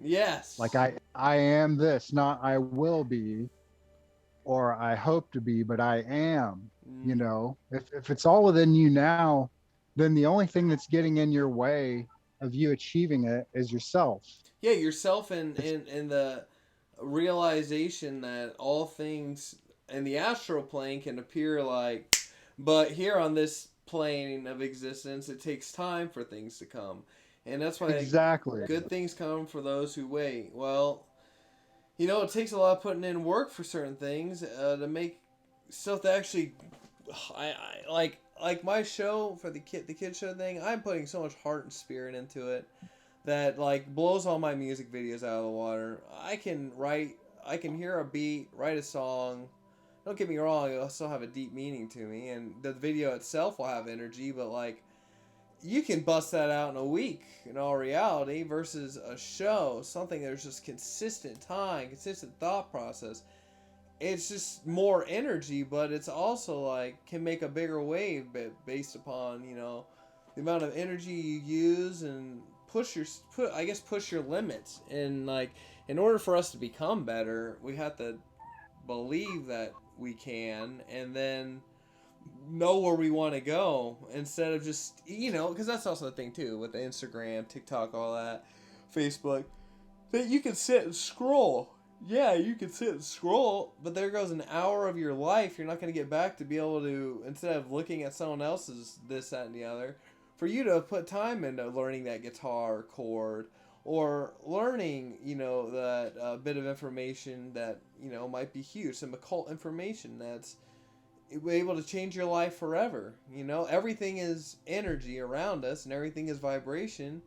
And if your words are vibration, then you're affecting that energy around you too. And an understanding of that, even to its science, once you understand everything's atoms and everything's already vibrating, then you can connect the dots. But you can make that statement and someone say, "What the hell are you talking about?" But it's just For like sure. there is a reality that's going on right now, and I just read a comment. I just got laid during your stream. Awesome, Nice. man. Good job, dude. Happy the information's helping you succeed. Nice to know the information got her in the mood, right? Oh my gosh. Incredible. But it's It's crazy. All these things are going on all around us, and people just drift off in this space and the black screen, and it's nice hearing when people have unplugged from that. And okay, I want to run it back to this because before it goes off my mind. So they said that the flu has dropped over 80% the past year. And so I would then say, well, wouldn't that be the mask then that everyone's wearing is a devil's advocate question? And then when she could reply, the masks don't do anything, and then people will be like, well, that must be doing something if the flu went down, but is it just being replaced?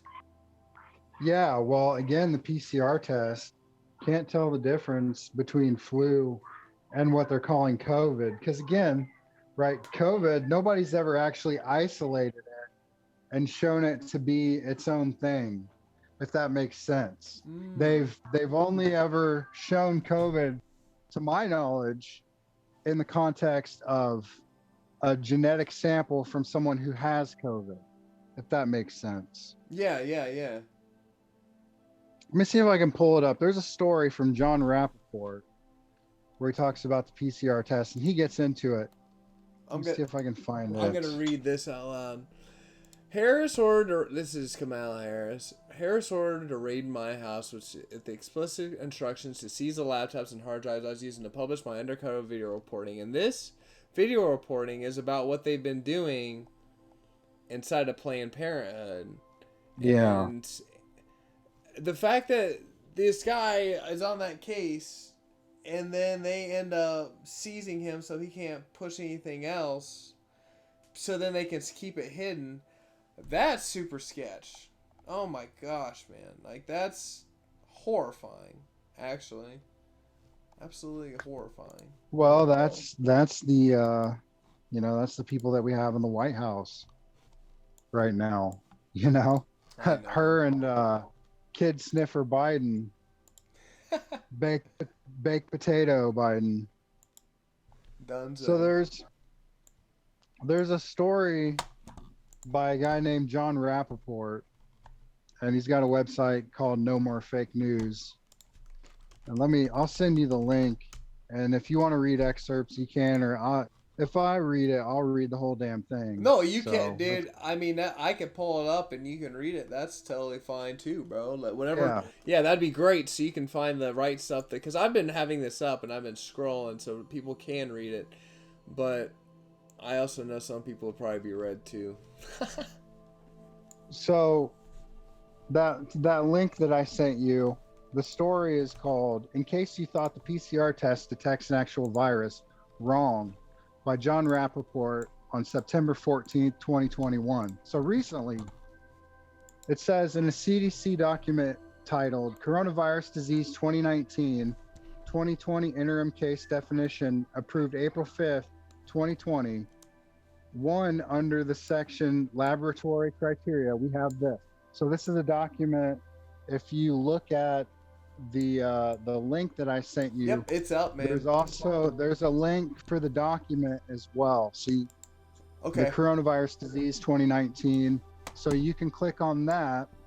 Anybody who wants to deny that it's there. Now it says, this is in quotations, detection of severe acute respiratory syndrome coronavirus 2 ribonucleic acid SARS-CoV-2 RNA in a clinical or autopsy specimen using a molecular amplification test. The test referred to is the PCR, and as you can plainly see, it is detecting not the virus itself, but a piece of RNA. A piece of RNA assumed to come from the virus, SARS-CoV-2. And this is we're still reading from the article. Yep. I say assumed because where's the actual virus? Where is the virus isolated from all surrounding material? If you don't have an isolated specimen of the virus, you can't say with any degree of certainty at all that you have a piece of it, which is the RNA. It says, as I've described many times, isolated is a term that is tortured by researchers so that it means just the opposite of what it's supposed to mean. Numerous studies that claim the virus has been isolated actually turn out to mean, quote, we have the virus in a soup. in addition, the lab. The soup contains various types of animal and human cells, toxic chemicals and drugs, and other genetic material. The virus is completely surrounded, but is there. We know this because some of the cells are dying, and this dying must be a result of the infection of the virus, end quote. This argument not only turns the definition of isolation on its head, it reveals upon a moment's consideration that the dying of the cells could come from the action of the toxic chemicals and drugs. And on top of that, the cells are being starved of nutrients, so they could be dying as a result of that deprivation. Therefore, to say the virus must be in the soup, in the dish, in the lab, because it's killing cells, well, this is completely unproven, and therefore, there is no reason under the sun to claim that the virus is there in the soup at all. Hence, the claim that the PCR test is detecting a piece of RNA from the virus is unwarranted, because again, where is the virus? Where is the truly isolated virus? Nowhere. And on that basis alone, the PCR test is irrelevant, useless, and deceptive. So, I mean, we could go further in this. Well, it's almost over. But you might as well. The point is that, well, where is it?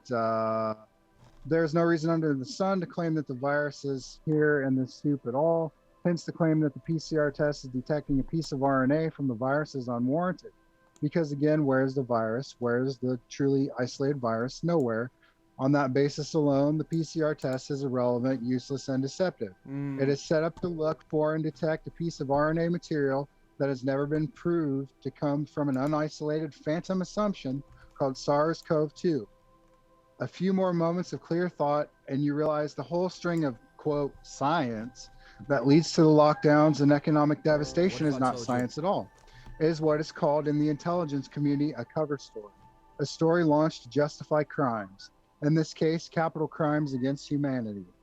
Now, those are pretty strong and bold claims, but if you go through the document, that's absolutely true.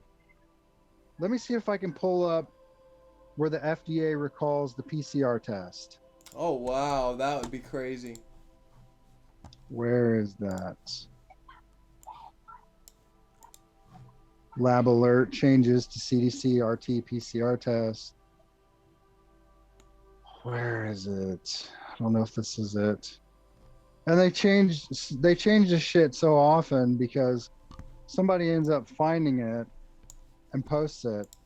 And when they do, then it just gets shut down. It gets either scrubbed or I mean, let's see. Okay, so it says, in preparation for this change, CDC recommends clinical laboratories and testing sites that have been using the CDC 2019 nCoV RT-PCR assay select and begin their transition to another FDA-authorized COVID-19 test. CDC encourages laboratories to consider adoption of a multiplex method that can facilitate detection and differentiation of SARS-CoV-2 and influenza viruses. Such assays can facilitate continued testing of both influenza and SARS-CoV-2 and can save both time and resources as we head into influenza season. So, and this isn't what I was looking for, actually. I think I have it on my phone here. But why does it need to facilitate differentiation of SARS-CoV-2 and influenza? Why would it need to do that? Shouldn't it already do that? Yeah. By them saying that they need to find a test that can do that they need to consider an adoption of a method that can do that, they're saying that the tests that they currently have cannot do that. If you read between the lines, right? Yeah, that's... So there you go. That's why the flu numbers went down. And I'll send you this link, actually. Wow. They haven't isolated it. They've never isolated it, ever.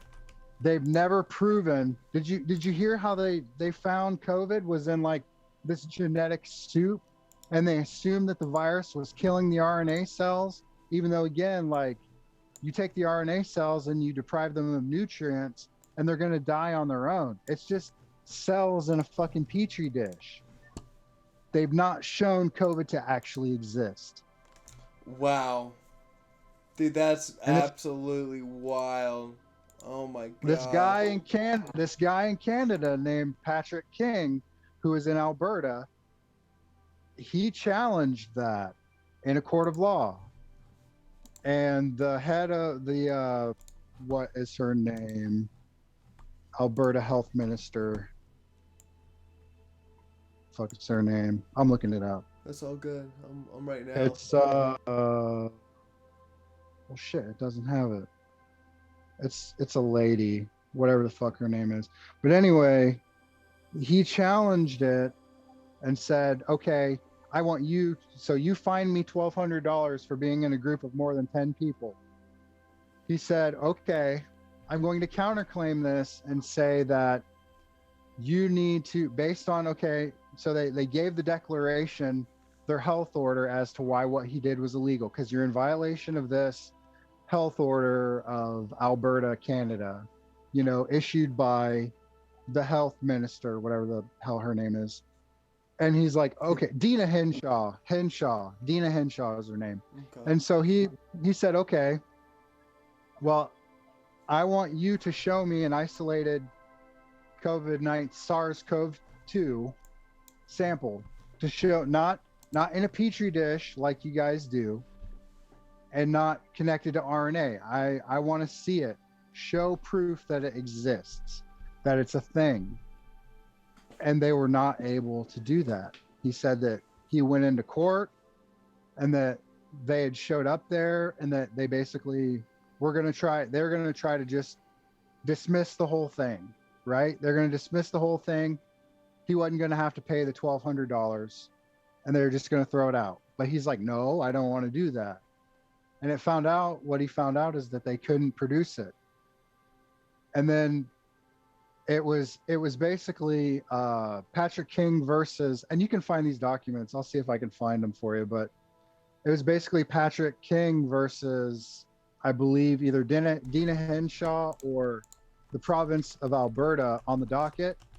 And he ends up getting called back to court like a couple of days later. And there were a bunch of people from Ottawa there, you know, which is the capital of Canada. And it literally, the docket changed to Patrick King versus, you know, the Queen, Her Majesty, or whatever. Like they literally, they could not produce the information that showed that SARS-CoV-2 had ever been isolated. And then that kind of coincides with them like backing off all the restrictions, which they did. Yeah, and then now they just brought them back. Yeah, and I just saw that right now. Them talking about there being a claim that it said that it relaxes. False. Alberta relaxes COVID-19's restrictions. Well, yeah, of course. I know. Yeah. That's man, dude. God, see, that's what I'm saying. It's like, how in the heck is there two different stories about everything? Literally about everything. I don't understand or how to. I mean, I guess the only way I see it is if it's underneath that tree, which is those 6 corporations that own everything, 90% of the media. If that's the case, then if it's underneath that umbrella, then it has to be false, because it's of the 90%. 6. I'm gonna, because I don't want to miss one, and I'll miss one if I don't look at this right. It does help to have our black mirrors in front of us, doesn't it? Oh, it sure does, dude. It definitely does. That's the big this is the one I'm looking at. GE, News Corp, Disney, Viacom, Time Warner, CBS. And that's back in 2011. And that's over 90. Oh my gosh, this graph, I'm going to pull it up for everybody. They're going to lose it.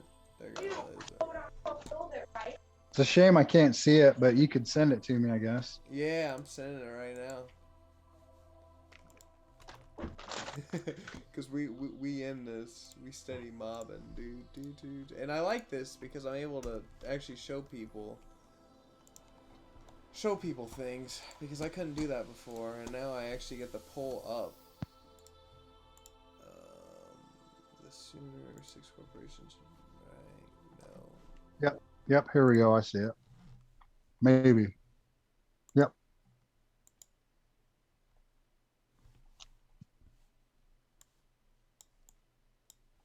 There we go. No, I can't even zoom in anymore. PepsiCo. Oh my gosh. Even this is. I think this is just. That's just the food one. Holy Mm-hmm. smokes, dude. I didn't even get the one. Wow. That's mind blowing. That's absolutely mind blowing. And I Oh, I closed. think it goes crazier than that because doesn't like BlackRock and what's the other? There's BlackRock and there's another one. I can't think of what it is that they literally like are an investment management corporation and they literally like own nearly everything through them. Vanguard is the other one. Yes. Yes. That's the one I know. Dude, that's crazy. That's absolutely crazy. And see, even showing that would help open people's eyes a little. I mean, a lot. Because then you could see, like, In wow, if fact, all this is connected to that root, then what happens if we don't get connected to that trunk? exactly. Here, I'll send you because this talks about how like the same company or the same two companies like own like majority of stocks in Coke and Pepsi. So even that particular graph that you showed or that I don't remember what the fuck those things are called, but even that's not entirely accurate Yeah. because you see PepsiCo and Coca-Cola are separate, but if the majority stockholders or shareholders are these companies, Vanguard and BlackRock, in both of them, then essentially those companies own both. And so it's like the illusion of a choice, just like politics. It's an illusion of a choice. You think the Republicans are on this side and the Democrats are on this side? That's nonsense.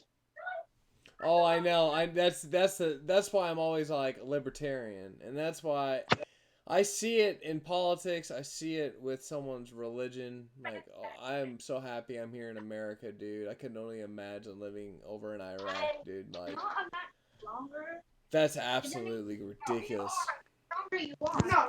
For This, sure. Well, and even a place like, Australia now that's went like insane where like they're super totalitarian now. Like you can't go farther than a couple of miles from your house. And like I've seen so many videos of them just fucking beating the shit out of people. Like just people, going to the supermarket because they don't have a mask or they uh stray too far from their house. yeah, and I didn't And realize it was that hardcore in Australia until very recently. Just very recently. it's fucking terrible. I, It's ca- crazy I, to ca- think that such a advanced country in terms of their societal system. And I mean I feel like Australia in their own way are kind of similar to us, you know what I mean? Like they're this big gigantic country that's on a continent, which America, the United States of America, I mean it's not necessarily a continent in and of itself, but the United States is also massive. I think we're about a similar size in land area to Australia. oh wow. They're both British, former British colonies. Well, I wouldn't say former. I'd say Britain still has its tentacles, obviously, in us too, not just Australia. But we have a lot of similarities to those people, and to see how that country has fallen is it's terrible. I really feel for those people. And dude, like also like with China, like what they're doing.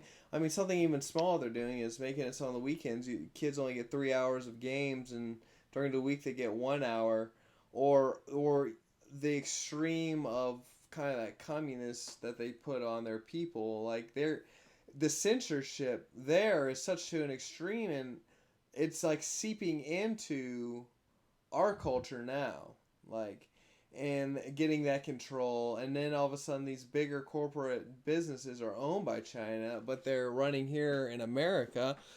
Well, then there you go. Just start up the black screen and get the program going in them, and let's start finding ways to take away their rights. And so we're going to be seeing less as a less human. And I mean, that's what makes me. I mean, it frustrates me because I know that is going on and occurs, but it also gives me this fire that's like, well, what can I do? And, you know, I try the Alchemist, and I love it as my you know, podcast, and if I stream, and, you know, my old music stuff, but that's trying to, once again, trying to shape a already shaped full you know, folded in mind, saying, hey, it's like a Rage Against the Machine. It's like, look at all that's going on. No one wants to hear it.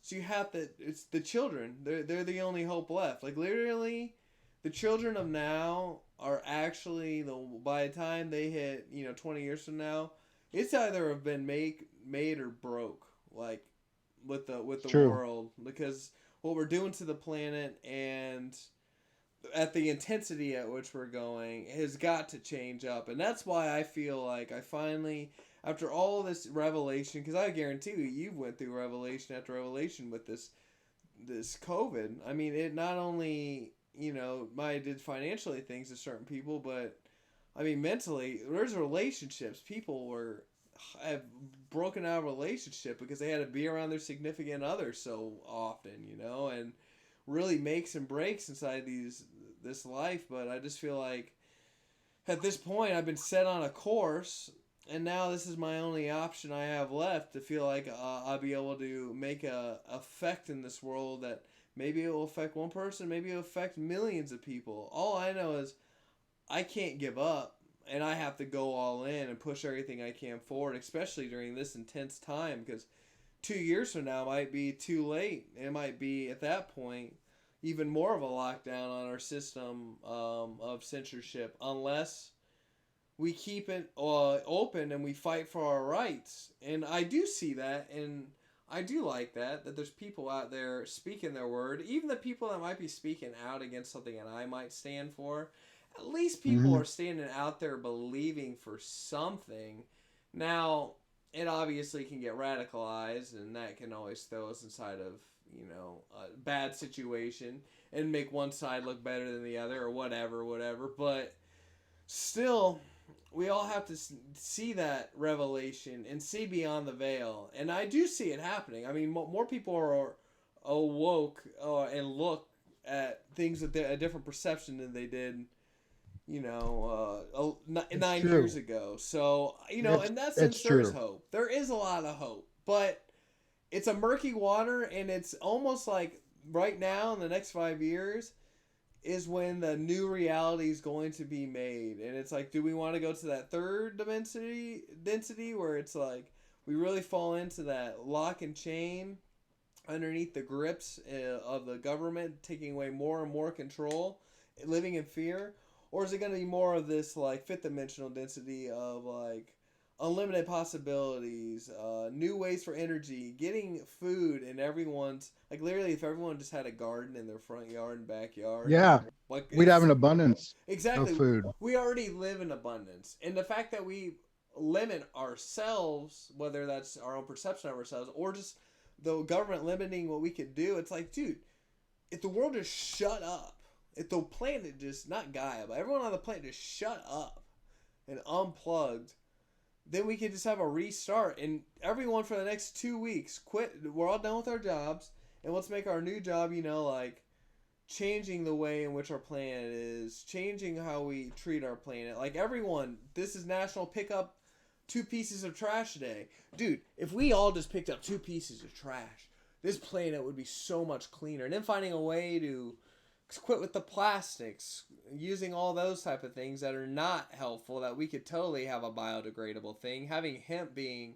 completely legal, because that they just made that illegal, not even because of smoking properties. They made it illegal, well, that too, but they made it illegal because it would help out the paper processing so much easier, and then they could limit things. And Yep. now we're Yep. killing the lungs of our planet. We're literally burning the lungs of our planet, and the anger makes me so.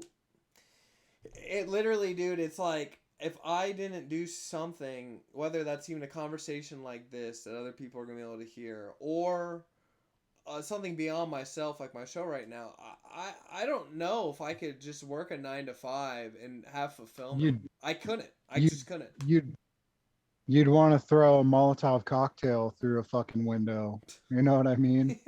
Like you'd find like some paper making factory and throw a fucking Molotov cocktail through the window just because you can take, you know what I mean, like that negativity, that anger, you can take it that way, and that's why it's so important to find a positive outlook or a positive outlet to give yourself a positive outlook. you know Absolutely, i've absolutely. i've I've got a quote here, and this is from somebody named Neville Goddard. I've mentioned him before, and he was a mystic in the middle part of the 20th century. He was from a place called Barbados, which is like out in the Atlantic Ocean, but he Yeah, was born to like English Barbados, English people that went to Barbados. And he taught in New York metaphysics for a while, and then he moved out to California and Los Angeles. But he was on about the idea that imagination creates reality, and that the Jesus being referred to in the Bible is actually your human imagination, like your ability to conceive things, which in the Bible is, I mean, there's so much. Someday we should do a show on that, just yeah, about like prayer is literally like believing things into reality. I mean, literally, that's the definition of prayer. yeah. Believing, having faith in the things unseen, essentially is what prayer is. But Neville said he had lots of great quotes, but one that I felt was apt as you're talking about, the new earth that we want, and just to kind of give a little bit of background, I feel like what we're seeing now is like the dying death throes of a civilization and a paradigm that hasn't worked, that we've been living under for a long time, and it's all coming out now, like all the really dirty, grimy truths about it, whether it be about like the Planned Parenthood stuff, or whether it be about just revelations like with the Epstein stuff and all the other things that are coming to the surface. Like it seems like everything, like the idea of the apocalypse, and it's removing the veil. I feel that.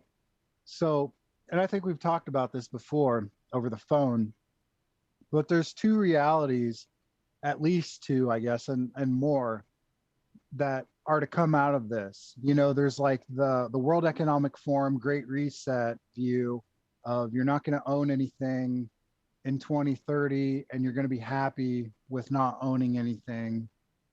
And they're going to change your DNA, they're going to sterilize everybody, all the stuff that they want to do. That's one outcome. But the other one is whatever it is that we want, a better earth, the things that you're talking about. Neville said, you're already that which you want to be, and your refusal to believe it is the only reason you do not see it. And that's such a powerful statement, Yeah. for us personally in our lives, but also for the world. Because when you see the world as a bad place, as a negative place, as a place that isn't abundant, that is limited, it's your inability to see the abundance that makes the abundance unavailable to you. Because if you don't see it, it can be there the whole time, but you don't know it's there. Yeah. Yeah, exactly. And that's what I think the fear is why they put it in your mind of being limited and being afraid and all these other things because of that exact reason. Like, if we knew how much of the abundance, like when you look at a seed and like dude, I'm going to this apple orchard for the video shoot this weekend. And I went there before, and it's like, dude, these seeds are so small, and yet they produce these massive trees with this fruit that you pick it off the tree and you bite it, and it's so juicy. It is so good. And has many, many more seeds, right? As Yeah. well. Yes. Well, the biblical verse about, if you only had the faith of a mustard seed, and how it grows into a giant tree. Think of how small a mustard seed is. It's so tiny, but it grows into a giant tree, or just like an oak. Like you take an acorn, a small acorn, and it becomes this strong, powerful oak tree that reaches its roots into the earth, and can't be moved. And we need to take inspiration from that and realize that we're planting seeds all the time, every day, to ourselves, to the world out there. Well, yeah, in our subconscious, Exactly. and every single way, and you water it by that mentality. And if you're not taking care of your vessel, what's going on within you, then you can't control as within, so without. And that's exactly where it all really wraps around and comes to, because if we're not doing that, then you're just falling. You're okay to be in the poisonous tornado that is set out before you. And I think cancer is huge in this modern age, because not only the stuff they put in your pop, like red 2, blue 9, all that stuff, but the mentality that you have. Because if you're depressed and upset, taking prescription drugs, eating terrible food, and you do this over and over and over, things will manifest from within as without. So things will manifest on the outside of your body, and or a disease,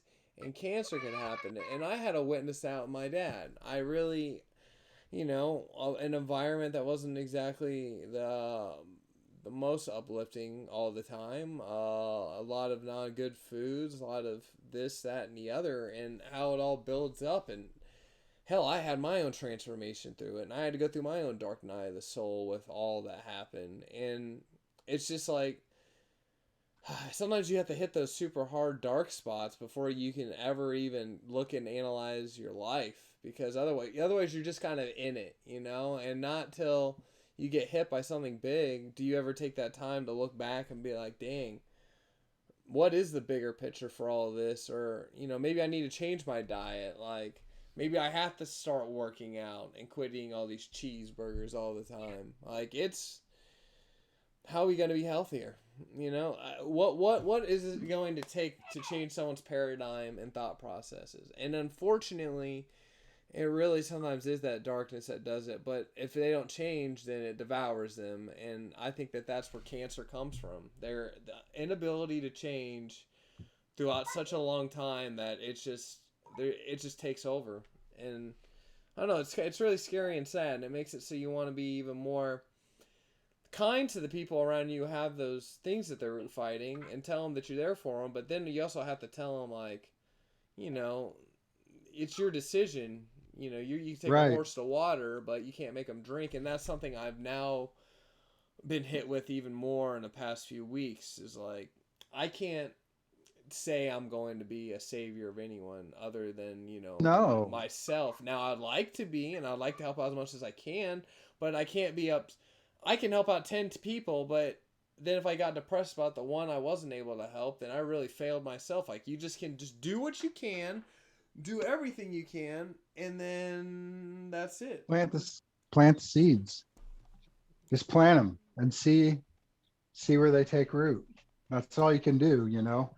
If you take the story of Jesus as a good parable for your life, Jesus was never the type of person that was just going to go invite himself into somebody's house and start proselytizing and, like the way Jehovah's Witnesses do, so it's such a fucking joke from the one that they claim to represent. Like if you die tonight, are you going to go to heaven or dun dun dun hell? You know what I mean? Yeah. They're not going by the message of the one that the religion is based on. Jesus would just talk. Like he'd talk on a street corner somewhere, and if people listened, then they listened. If not, then the seed, like just like planting seeds in real life, every seed doesn't take. Some seeds get eaten by birds, some seeds dry out in the sun, but some seeds take root. And you just have to plant seeds. You can't worry about whether they take or not. That's truly not your choice. And we shouldn't want to force that on people, because we're breaking the law of the universe of, letting people decide for themselves. If we try to decide for other people what's right for them, and believe me, I've been there. I've loved somebody so much that, you know, I want to grab them and shake them and just make them see. Yeah. But it doesn't work that way. It just doesn't work that way. If they're ready, when they're ready, If then they will see. if If they'll ever and be if, ready. if. That's I mean, I had a relationship exactly like that. And I at the end of the day it was like either I'm gonna have to give up who I am as a person, the things that I really enjoy, the deeper things and deeper questions and stepping out into nature and doing those type of things. And if I want to go be Plastic Man, then I'll stay inside of this relationship, Oh, honey, just work your 9 to 5, and we got to make sure we're on church every single Sunday. And if the government tells us we need to do something, we're going to do it. And we're going to give them a smile when we do it. It's like, all right, woo, all right, let's chill out there, but, and if you're too busy fighting the current of trying to change someone or something, then really what can you do? Now, prayer, I do believe in that heavily, where it's like, maybe you can't say something to someone, maybe you can't show them something, but maybe life events give them the enlightenment through their experience to witness what that is, to have that new perception. And I believe that that's definitely can happen. I mean, something as simple as someone has a lost item and you say, hey, just say St. Anthony. Now, they might think that's a Catholic thing, and I'm just saying there's I used to do beings that too. in Hindu, Sumerian, Christianity, there's a million different spirits. I'm just saying that one for instance, and typically you just get magnetized in to go find the item, just like that, and it's Maybe like, the wow. maybe the spirits that they're referring to are like states of being. Like, for example, like, have you ever been really angry, like so angry that you could barely control yourself? Like it was almost like a possession type of anger, like you're just so mad about something. Yeah. And it's like maybe spirits are really just states of being. We call them spirits because they exist. Like anger is a state that always exists.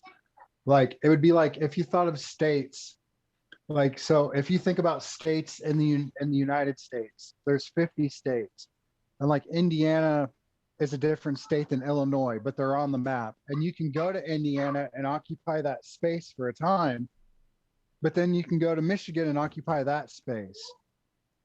And maybe that's what possession really is like the fact that you've either knowingly or unknowingly drifted into that particular state that is like eternal. Mm.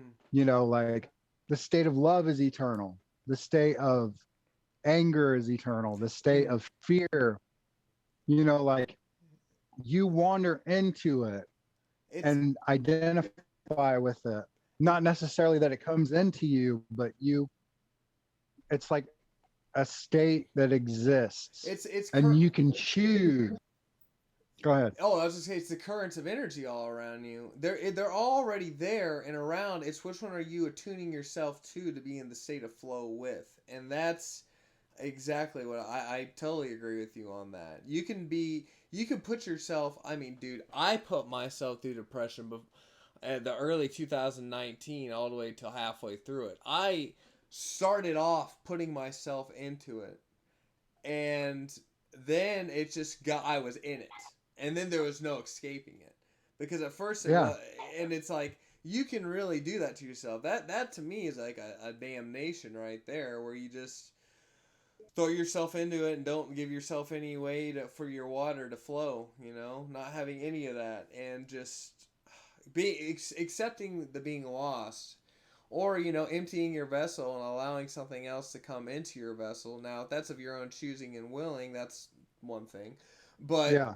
if you don't want that to happen, but then you're open, so then it's like you are allowing it to happen because you are really just kind of going mad, and allowing yourself to lose control. Like a lot of, you won't find poltergeist stuff happen inside of an atheist house, but you will find it happening inside of a Christian's house who has intense emotions that they neglect and hide under in the soil. Now, I'm not saying act on all your emotion, because if we all did that, then we might as well just not have a consciousness and be just an animal. And I mean, animals have consciousness, but you know what I mean, like kind of just derail ourselves.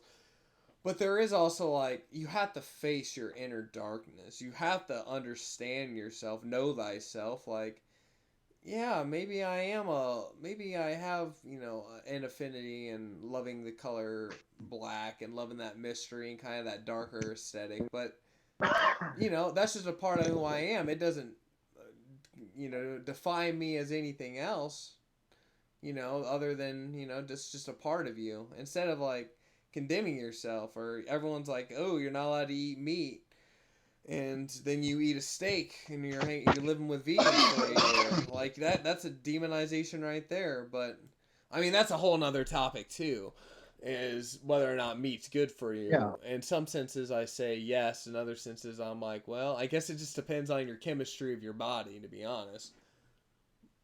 That's the more true statement, I think.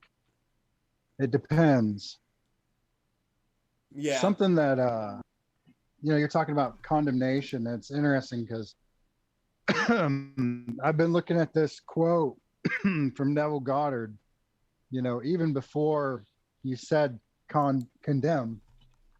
Sorry, I That's all good. frog on my hang on. Corona. No, I'm just kidding.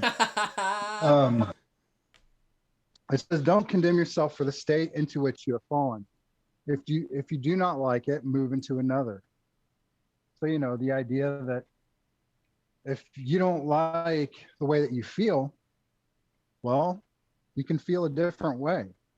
If you feel like you're lacking, you can do a gratitude prayer and totally change the way that you feel. Be Yes. grateful for what you have. Yes.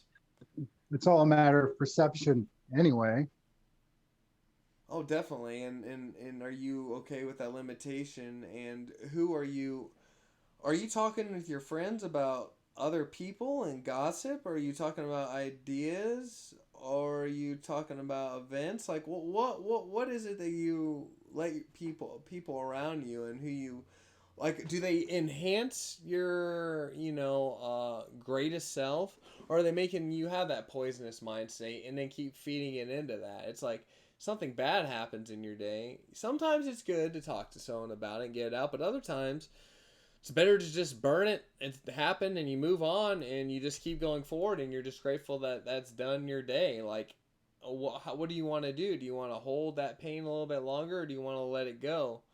But, it is easier said than done, because there are some things that are stressful, like, the fact that we do need money. And then, there's love and life. And love is about one of the wildest emotions I've ever encountered, because it can make you do some crazy stuff. it can also Oh yeah. inspire you, but then it can also destroy you and put you in a depression if you allow it to. So, it's one hell of a thing. I mean, or have emotional scar I have from my dad that makes me be like, dude, I know he's with me in here, so I know he's watching over me, but that, kind of makes it too like, am I honoring him and what I'm doing? But then there is also a point where maybe he understands at a higher level the choices I are making, and I'm the one that's limiting all his perception on the other side of the veil, because we only know so much here as is, and Hmm. once you go over to the other side, that's a whole nother game. That's a whole nother game, and I've had my fair share of working spiritually and hearing things and connecting to getting those psychic visions of things that have occurred. And I've worked with the great spirits of animals, and I've learned a lot. Like I worked with the great hawk, and dude, within 3 months, and what I did was I just visualized the hawk in my meditation, and I would connect through it via this symbol called the master key, which is like just basically like a symbol that can connect to anything. And what it did was, when I started that, it gave me a perception of the money I needed to save, and for what I wanted to do. It gave me a higher view of where I was moving, like with my music, and how it was a dead end. Finding a new place to go to be able to have that. The relationship I was in, showing that it wasn't going to last. There wasn't a connect. Like when you look at the highest perspective, like you guys don't agree on these fundamental things, so it really pulled me to those heights. And I mean, it ended up taking me to the Temple of Hercules, but that's a whole nother metaphor, synchronistic situation. But it's like these things have given me new perceptions of my reality, whether that's something that really happened or it's just an internal thing.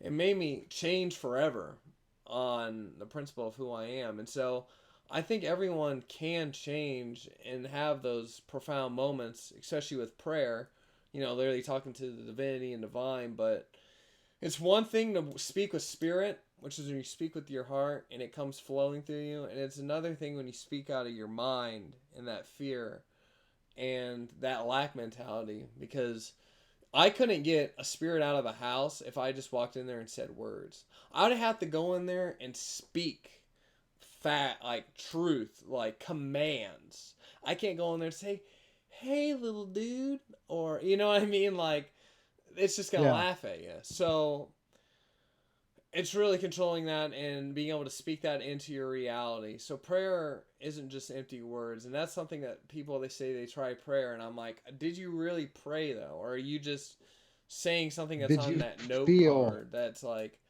at a Yeah. Catholic church where it's like read this 19,000 times and then you'll be Did forgiven you by God, and exactly? there you go. There, Well, even the bodily. Bible says the Bible says not to give in to vain repetition. Which means like say it 1,000 times as if it's gonna have any more impact, than if you said it once with conviction. You know what I mean? Yeah, yeah. That's exactly what it is, dude. And it just comes down to, are you in control of your reality, or are you letting your reality control you? And I mean, that's the whole That's reason why I love The Matrix. That whole entire, you can say go watch that movie, and someone's either going to take the esoteric richness from that movie and understand it, or they're going to say, "Oh, that was a pretty corny 1990s movie. It had a couple cool scenes." It's like, dang, let's look.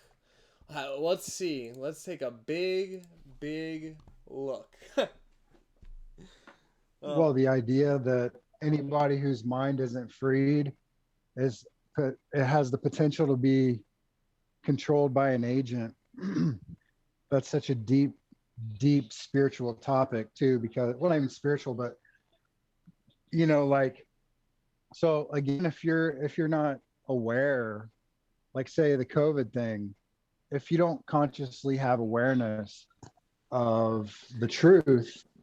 And again, I guess that's subjective in a lot of ways, but if you don't have some kind of conscious awareness of what's going on, then the propaganda can get to you and can control you. Like the fear of COVID can make you do whatever it wants to make you do. You know what I mean? Like it can make you act in ways that you would normally act because you're not aware of it. And just like Agent Smith could possess, people in the Matrix if their minds weren't free.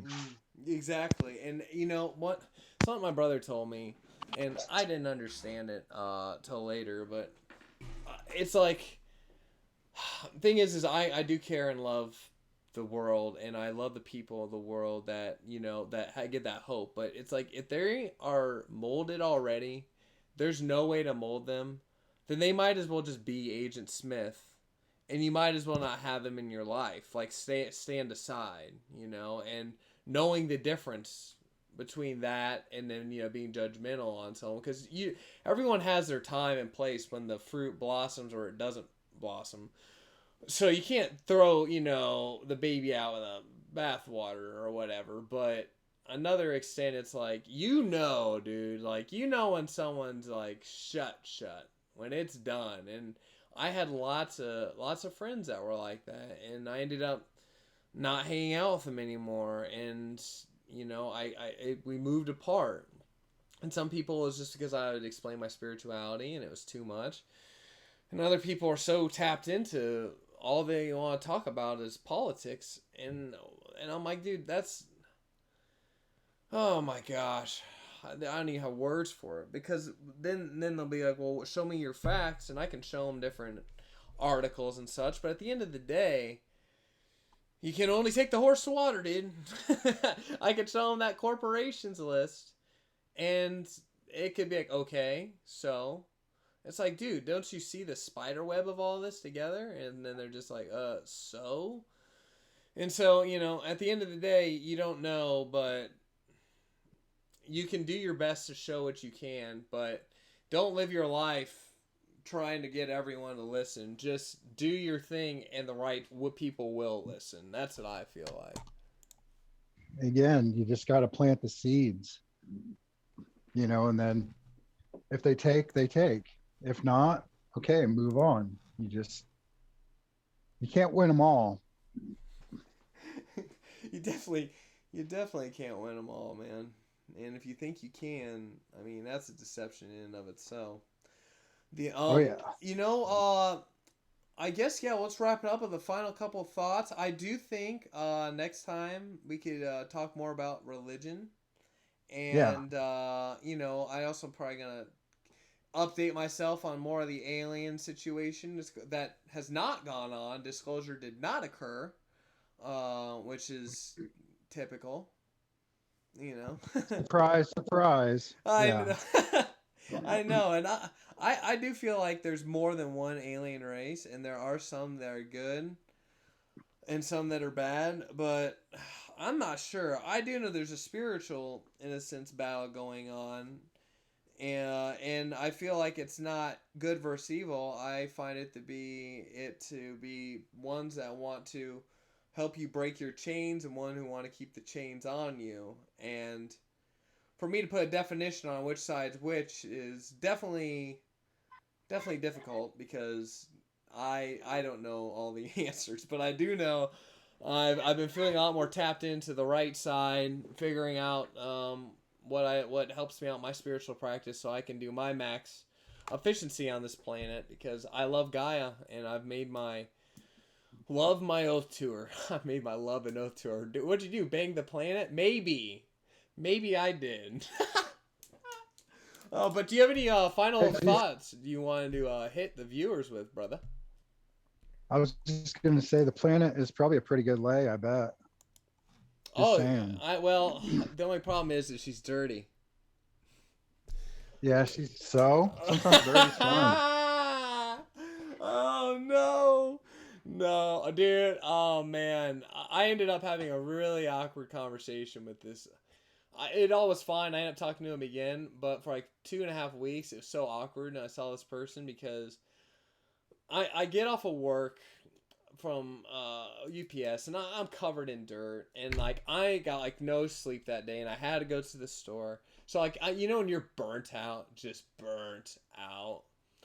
I was burnt out, and this girl comes up and starts talking to me, and I was just like, yeah, my job. All I can say is I'm dirty. I'm really dirty, and I just looked at her and gave her a look, and she looked at me so disgusted, and I was like, oh no, is that saying like I'm a dirty person, or like or a dirty as an STD? Like my whole entire thought process just fell apart. And then like I saw her the next few times I was at the store, she walked the other direction, and I was like, oh my god, dude, like Oh shit.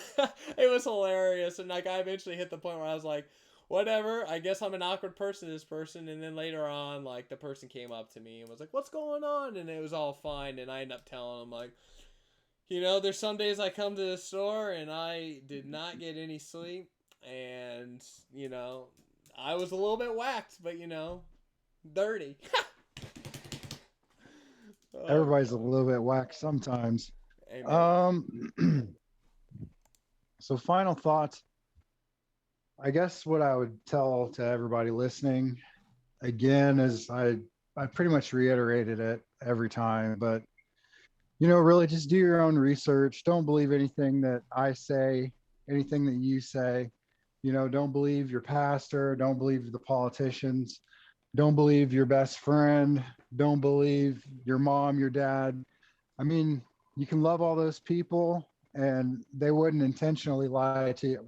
Well, politicians would intentionally lie, but just the idea is find the truth for yourself, dig deep, and also in the process, find yourself, find who you really are. Don't worry about what someone else wants you to be, what someone expects you to be.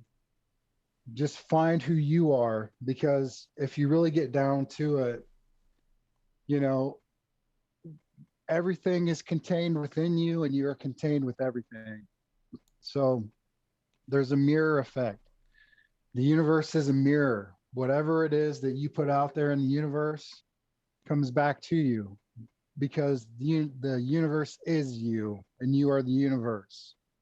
So if you're always constantly worried about what people think about you, then guess what? That's what you're going to get. You're going to get judgmental people who are holding you to a standard that you can't possibly live up to.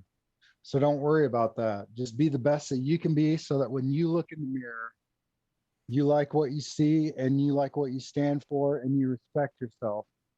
That's all you can really do.